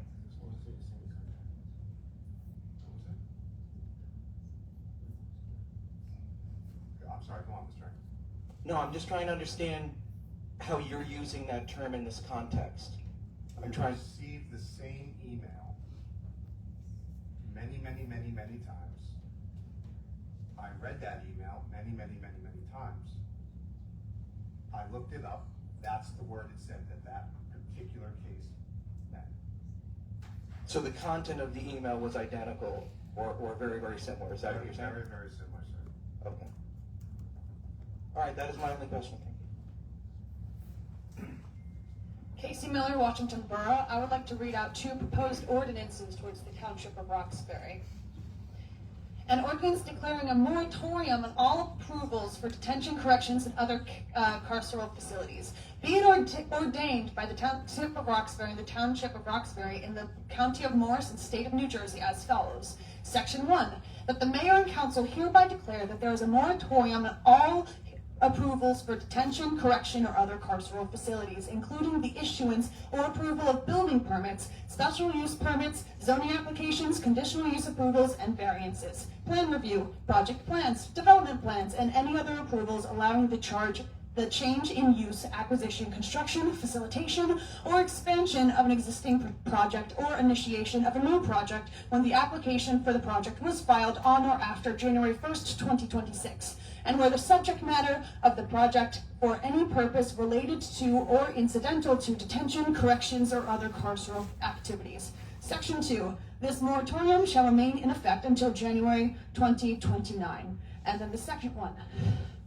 An ordinance to amend Chapter 13 Land Development, Article 7 Zoning Regulations, Section 13, 7.8, General Provisions for All Zones, subsection 13.7.815, Prohibited Uses of the Code of the Township of Roxbury to include a new paragraph G to make detention, correction, or other carceral facilities prohibited uses within the Township of Roxbury. Whereas the Township Council of the Township of Roxbury believes it is appropriate to prohibit the operation of detention, correction, and other carceral facilities within its jurisdiction. Now, therefore, be it ordained by the Township Council of the Township of Roxbury and the County of Morris and State of New Jersey as follows. Section 1, Chapter 13, Land Development, Article 7, Zoning Regulations, Section 13, 7.8, General Provisions for All Zones, subsection 13, 7.815, Prohibited Uses, is hereby amended and supplemented to include a new paragraph G entitled Detention, Correction, or Other Carceral Facilities and Uses Prohibited, to read in its entirety as follows. G. Detention, correction, or other carceral facilities and uses prohibited. The operation of all detention, correction, and other carceral facilities is an expressly prohibited use within the jurisdiction boundaries of the Township of Roxbury. Section 2. Upon the adoption of this ordinance after referral to the Township Planning Board for a consistency determination, pursuant to NJS 4055D-26 and 64, and proper notice of all hearings on the adoption of this ordinance to the County Planning Board, municipal clerks, and adjoining municipalities, and to all other persons entitled thereto pursuant to NJS 4055D-15 and -63 if required, and public hearing thereon. The Township Clerk is further directed to publish notice of the passage thereof and to file a copy of the ordinance as finally adopted with the Morris County Planning Board as required by NJ 64055D-16, Section 3. This ordinance may be renumbered for codification purposes. Section 4. All ordinances or parts of ordinances which are in conflict or inconsistent with any part of this ordinance are hereby repealed to the extent of such conflict or inconsistency. Section 5. In the event that any section, part, or provision of this ordinance shall be held. So much. You've reached your time. Thank you. No, but.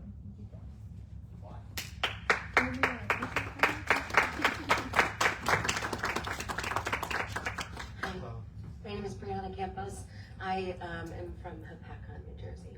There's been a lot of talk about mental health, and I'm actually a mental health counselor. So I wanted to read something that I had written. Again, my name is Brianna. I am 35 years old. I'm a mental health counselor, and I am actually also a single female homeowner in Sussex County.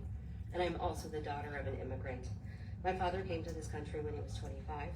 He's been a U.S. citizen longer than I've been alive. He was a blue-collar union worker till he retired 2 years ago. My father is not the exception, he is the standard. What is occurring across the U.S. is not only unlawful, but it is perpetuating emotional dysregulation. I want to share with you an example. Just recently, my dad and I were at the farmer's market, and at one point, a very tall man yelled something towards my father in a very authoritative voice and approached him quickly. I didn't know what was going on, but my brain told me it's happening, they're going to take him. In psychology, we call this catastrophizing the worst case scenario. I dropped my groceries in haste and ran towards my dad. Now, I've been a practicing clinician for nearly 10 years. I specialize in conflict resolution. I know how to de-escalate situations quickly, but for 30 seconds, none of that mattered. In that moment, I decided I would go to jail before I let anyone take my father. This is a trauma response called fight or flight. Now, thankfully, I misread that situation and quickly realized there was no danger, but that exchange was 30 seconds, and I proceeded to play it in my mind over and over and over again for a week. We call this post-traumatic stress disorder. I'm a mental health counselor. I have a master's degree in counseling, 10 years experience, and not even I was immune to the trauma we are witnessing. If you truly care about us, and not just avoiding this stay in a detention center with leave at our zip codes, I beg you to care about our physical, emotional, and mental well-being of our communities. We, the people, are hurting, and we are begging you, our government, to help us. This council has stated that you disagree and it's with a detention center, and that it's not a problem to solve yet. But that is not a solution, it is an avoidance.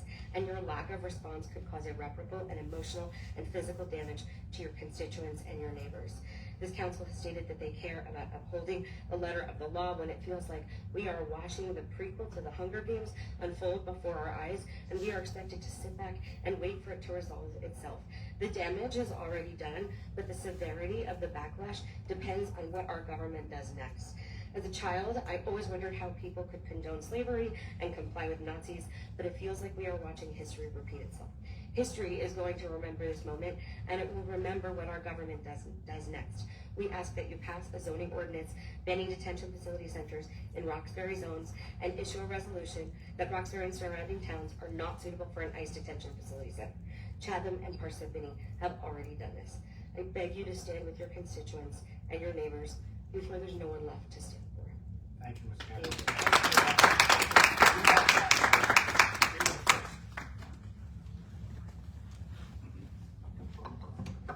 Good evening, Diana May, 30 Whisper Way East in Ledgewood, here in town, Roxbury resident.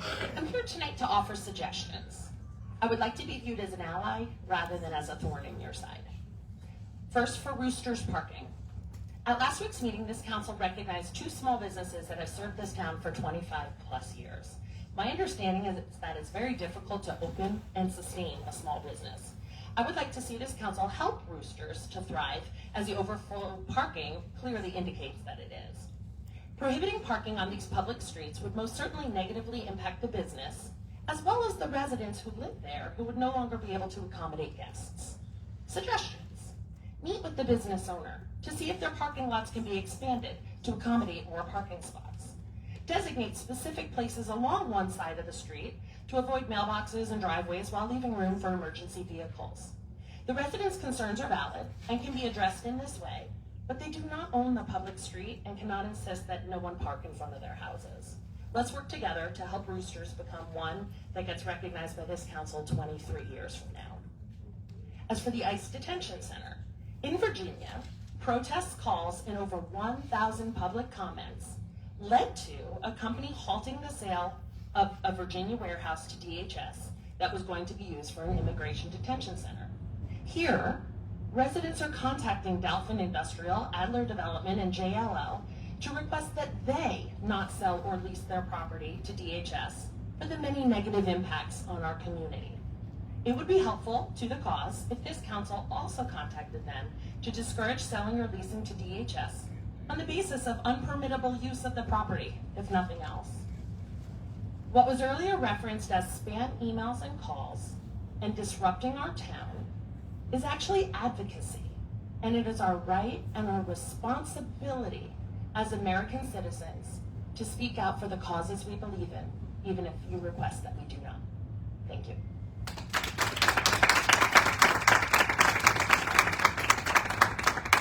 Hi, Jody Kagan, 90 Union Brick Road, Blairstown.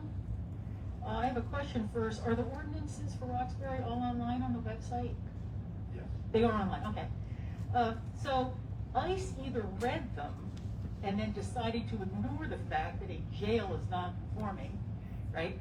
They were doing their due diligence. Or they didn't bother reading them because they don't care and they're not going to do their proper research. Either instance shows to me that they're not engaged in their due diligence and they're not serious.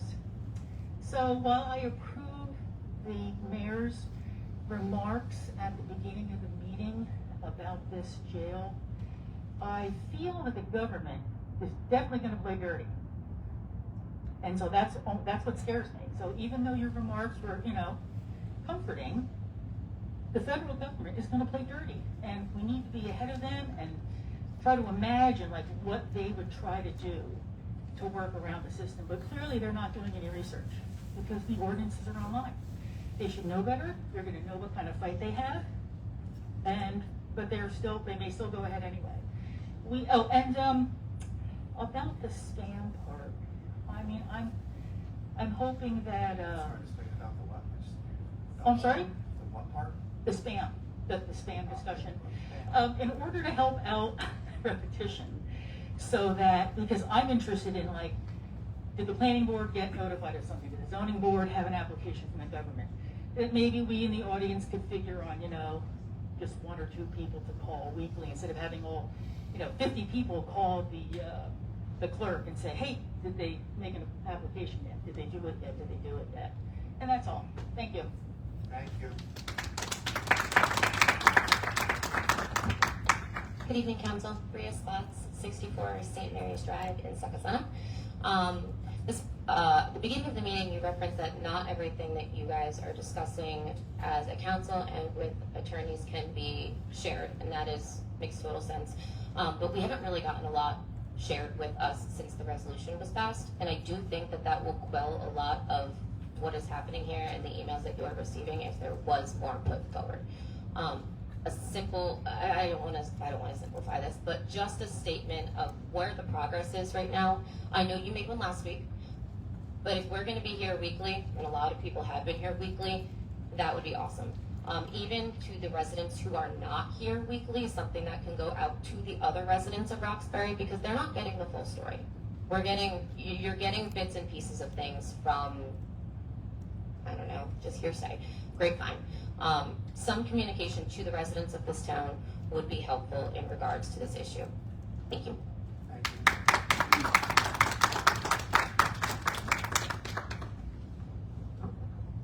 Bonnie Rosenthal, Randolph.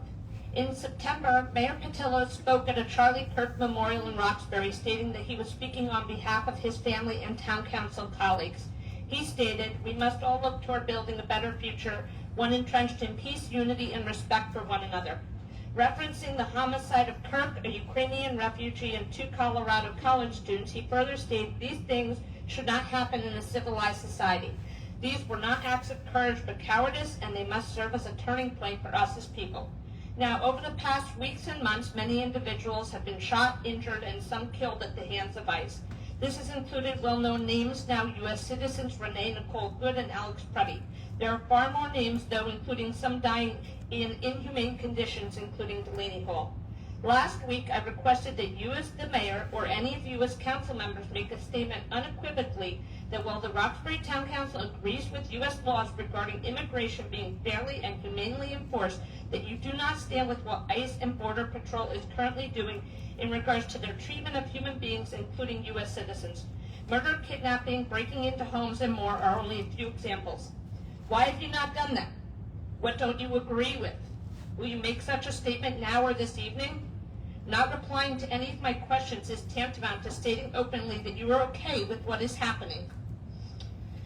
And then the second thing I wanted to mention, and Chief, I don't know, you know I adore you, but the use of the word emotionally disturbed is inappropriate and stigmatizing. 1 in 4 people will live with a mental illness in their lifetime. With 8 of you up there, well, there's a 9th person, but I didn't see her when I was sitting. That means 2 of you. And stigma results in people not getting treatment. I'm sure there are a lot of people in here, depression, bipolar, anxiety, whatever you call it, that fits within. So if all of you guys can refrain from using the word emotionally disturbed, I would greatly appreciate it, and I'm sure a lot of your residents would too. Thank you.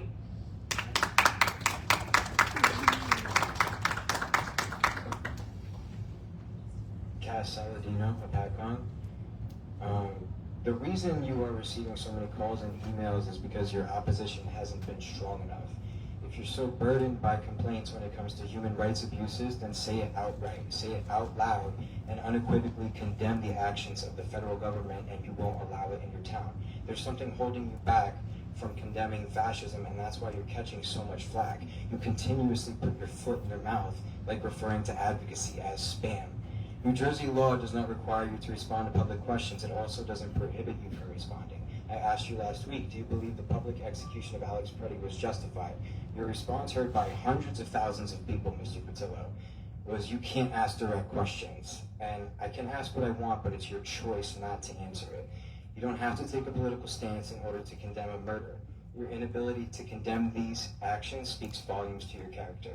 Mrs. Albright, I know you spoke at the vigil for Alex Preddy. Why won't you carry those sentiments into this room and speak on the record alongside your colleagues? We are not holding you accountable for the government's actions. We're holding you accountable for your lackluster response to those actions. It took no probing for you to offer your support for ICE and immigration law enforcement. But after hours of public concern and hundreds of spam email, you still haven't acknowledged these human rights abuses. Please don't forget that voters put you in those seats and they can just as easily take you out of them. I want to turn my attention to not only the council but to my peers. Please keep all eyes on Palestine, Sudan, Congo, and Iran. It's critical to understand that what our government facilitates and allows overseas will always come home to us. The United States has been funding and arming a genocide against Palestinians for over 2 years, and they've been illegally occupied by Israel for over 75 years. Israel is the leading recipient of U.S. foreign aid, including military assistance. Brutal tactics that ICE and police use on Americans are tactics that have been used on Palestinians for decades. The USA has given Israel over $300 billion since 1946. Our own Cory Booker has received $871,000, and Andy Kim $509,000 from AIPAC. We cannot expect Congress to put us first when they're bought out by another country. While we were here on January 27th, our government was approving a $6.6 billion arms deal to Israel and a $9 billion arms deal to Saudi Arabia. The government wants us to believe that undocumented people, transgender people, and other marginalized communities are the cause of our suffering. It's important that we don't believe them, get involved, be outspoken, and if you have privilege, use it for good. Thank you. Hi,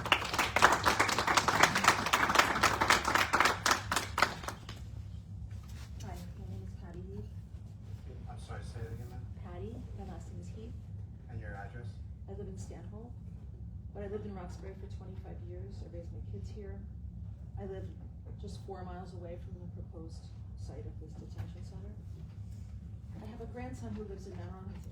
Maybe if you would move closer to the mic. Sure. Thank you. Thank you. I have a grandson who lives in Mount Arlington. He's my heart and soul. If you're a grandparent, I think you know what I mean. His father is Puerto Rican, and I worry about him and the Puerto Rican side of his family all the time, since Justice Kavanaugh said it's okay to stop someone just for being brown or speaking with an accent. I've worked in hospitality for 21 years. Many of my co-workers are from other countries, and English is not their first language. They are some of the kindest, most hardworking people I have ever met. With everything that is happening, they're scared, and I am scared for them. I have immigrant neighbors in the community where I live. They're great neighbors. and I'm concerned for them too. If this facility is opened in our backyard, it will need to be filled, because that is how the private prison companies make their money. People like my grandson and his family, people like my coworkers, and many of our neighbors would become more vulnerable than they already are. There are already 2 ICE facilities in New Jersey, and conditions there have been described as inhumane, with poor nutrition, inadequate medical care, and unsafe and unsanitary conditions. 32 people have died in ICE custody in 2025. It was the deadliest year in ICE detention in more than 20 years. In January of this year, 6 people have died in ICE custody. So at that rate, more than twice as many people will die in ICE custody in 2026. That doesn't even include people that ICE kills on the streets. You have objected to this facility because of water and sewer capacity, because of the strain on public safety and the increase in traffic. And all of these things are true, but there are also bigger issues. People are in real danger. Please, do everything in your power to stop this from happening. Please pass the ordinances that have been proposed. Please do whatever it takes, because it's literally a matter of life and death. Thank you.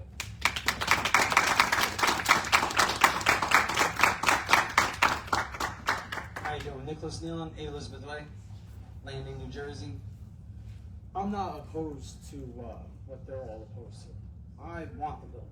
I want them to fill the building. I want them to get as many illegals out of our area as possible. I'm a local 4 bricklayer. These guys come in, they take our jobs. Now our jobs, number 1, we support the whole community. We're middle class. We are the taxpaying. We're the heavy duty taxpayers. So you're saying that you want to keep having illegals in here. They're called illegal for a reason. Come here the right way. Am I right? No. What do you mean? What do you mean? How do you figure? I have a cousin that came from Italy. He had a good We allow everybody to speak. You focus on. Yes, sir. I'm sorry about that. I'm not opposed to anything. I think that you guys should fill it, let the federal government come in. We'll get more federal funding, and you'll also be able to keep union brothers like me working. And that means more tax-paying money going to our state and to our town. Thank you. Thank you. Oh, I'm safe, sweetheart. Don't worry. Hi, my name is Kathleen Carosa, and I'm a neighbor from Rockaway, New Jersey. All day, every day. I'm a neighbor. My name is Kathleen Carosa, C-A-R-O-C-C-A, and I am a neighbor from Rockaway, New Jersey.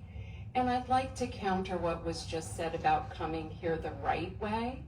I am on the board of Refugee Assistance Morris Partners, and we resettle refugees here in Morris County. And while I'm not speaking as a board member of that association, I have certainly learned a lot about our immigration process.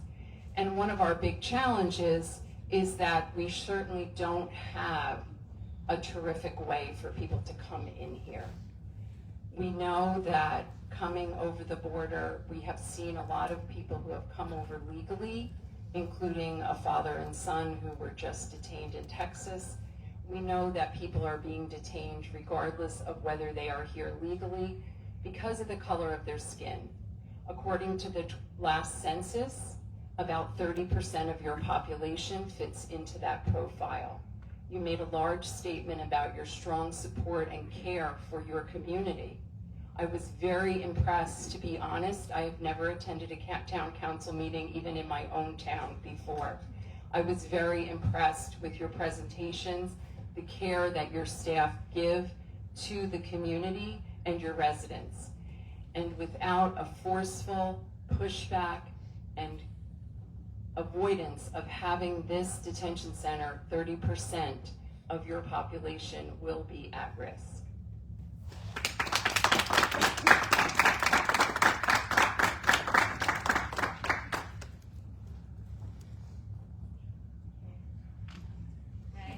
Birdie Green, Montague. I'm sorry. One more. I'm sorry. I said Birdie Green, Montague. So we already had the conversation about Montague in Sussex County. We already had the conversation about the spam emails. And again, I will reiterate that the use of that word and that language in reference to concerned citizens reaching out. I know for a fact that people did not send the exact same message. I know that they filled in their own details, said where they were from, right? You can't fault us for giving people the words. The emotions were real. Yep. Okay, so when you reference it as spam, you're diminishing that. And that's not right as somebody, as the mayor, right, of these constituents of this community. These people are reaching out to you because they're concerned. So I ask that you reconsider your use of this language, because again, it reiterates this idea that we're an annoyance to you and that you don't actually care about why we're here, which is not going to be to your benefit. You've mentioned before that you need to keep all of this information private in order to keep your options open. I don't understand that. There are multiple towns that have successfully ended the threat of an ICE detention facility in their own town, and Rachel Maddow gave a 10+ minute long play-by-play on how they did it. What do you plan to do differently than an already successful approach? You choose not to answer. Okay. Do you realize that a lot of your headaches in this situation would be resolved if you were more transparent with your constituents and this community? Don't just say that you're fighting it. Show us. We respectfully request that the 2 ordinances that you were sent and that were shared tonight be put on the agenda for approval at the next council meeting. It doesn't matter where it came from or who gave it to you. They did the research and then wrote it for you. We said we would help, and we did. Will you let pride lay the first brick of this facility, or will you protect Roxbury and take the ladder that's been freely offered?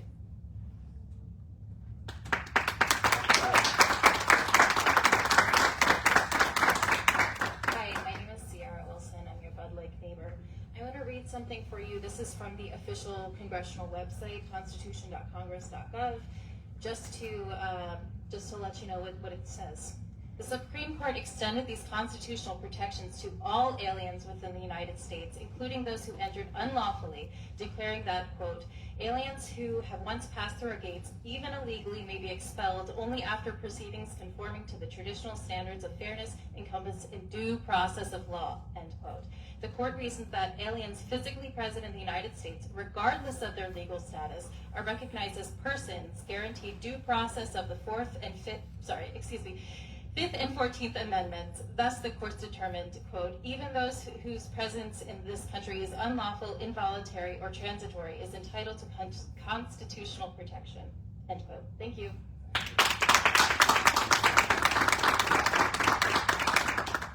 Hi, Carrie Stetler, Mount Tabor. So your resolution opposed the detention center for its potential impact on residents.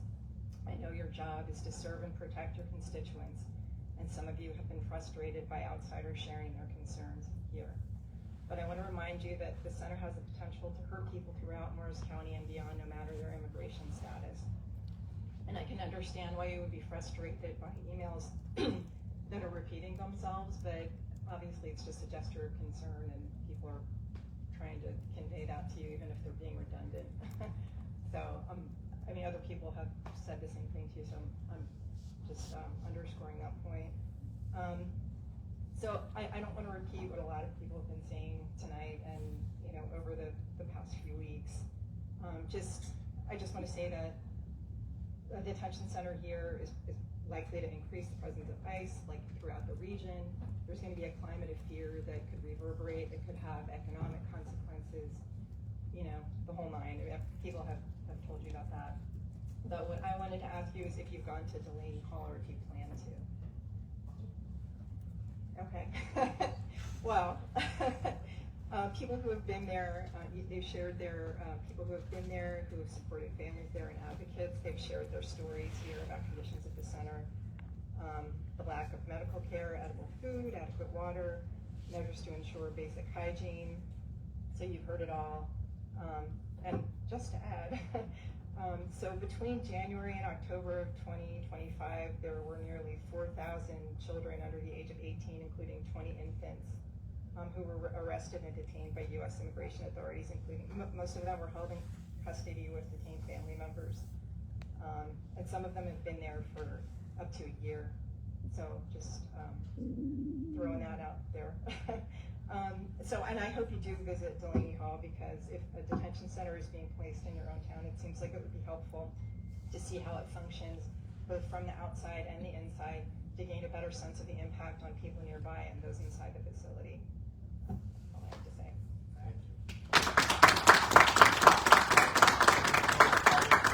Thank you, everyone, for coming. Excuse me. Before I make a motion, I have a quick question. My name is Jerry Cranmer from Wapagon. And he gave a great presentation on a budget increase, but if ICE is in the community, wouldn't there be more concern for police around to help residents in their safety? So I was hoping that you were all going to consider that in your budget as well, because we're going to need a bigger police presence to help our citizens. And I don't know about this spam comment. Are you asking us not to email you? No. Okay, thank you.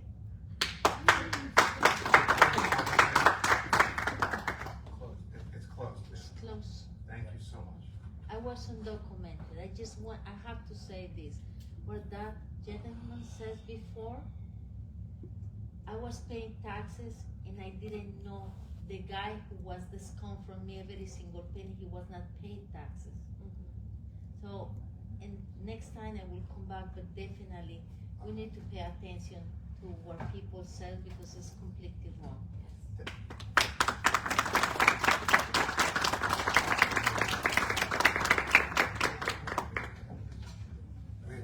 We have no executive. Before we make a motion, I just want to put on the record that I will not be here for next week's meeting, and our deputy mayor will run the meeting. So I have a motion to adjourn. Second.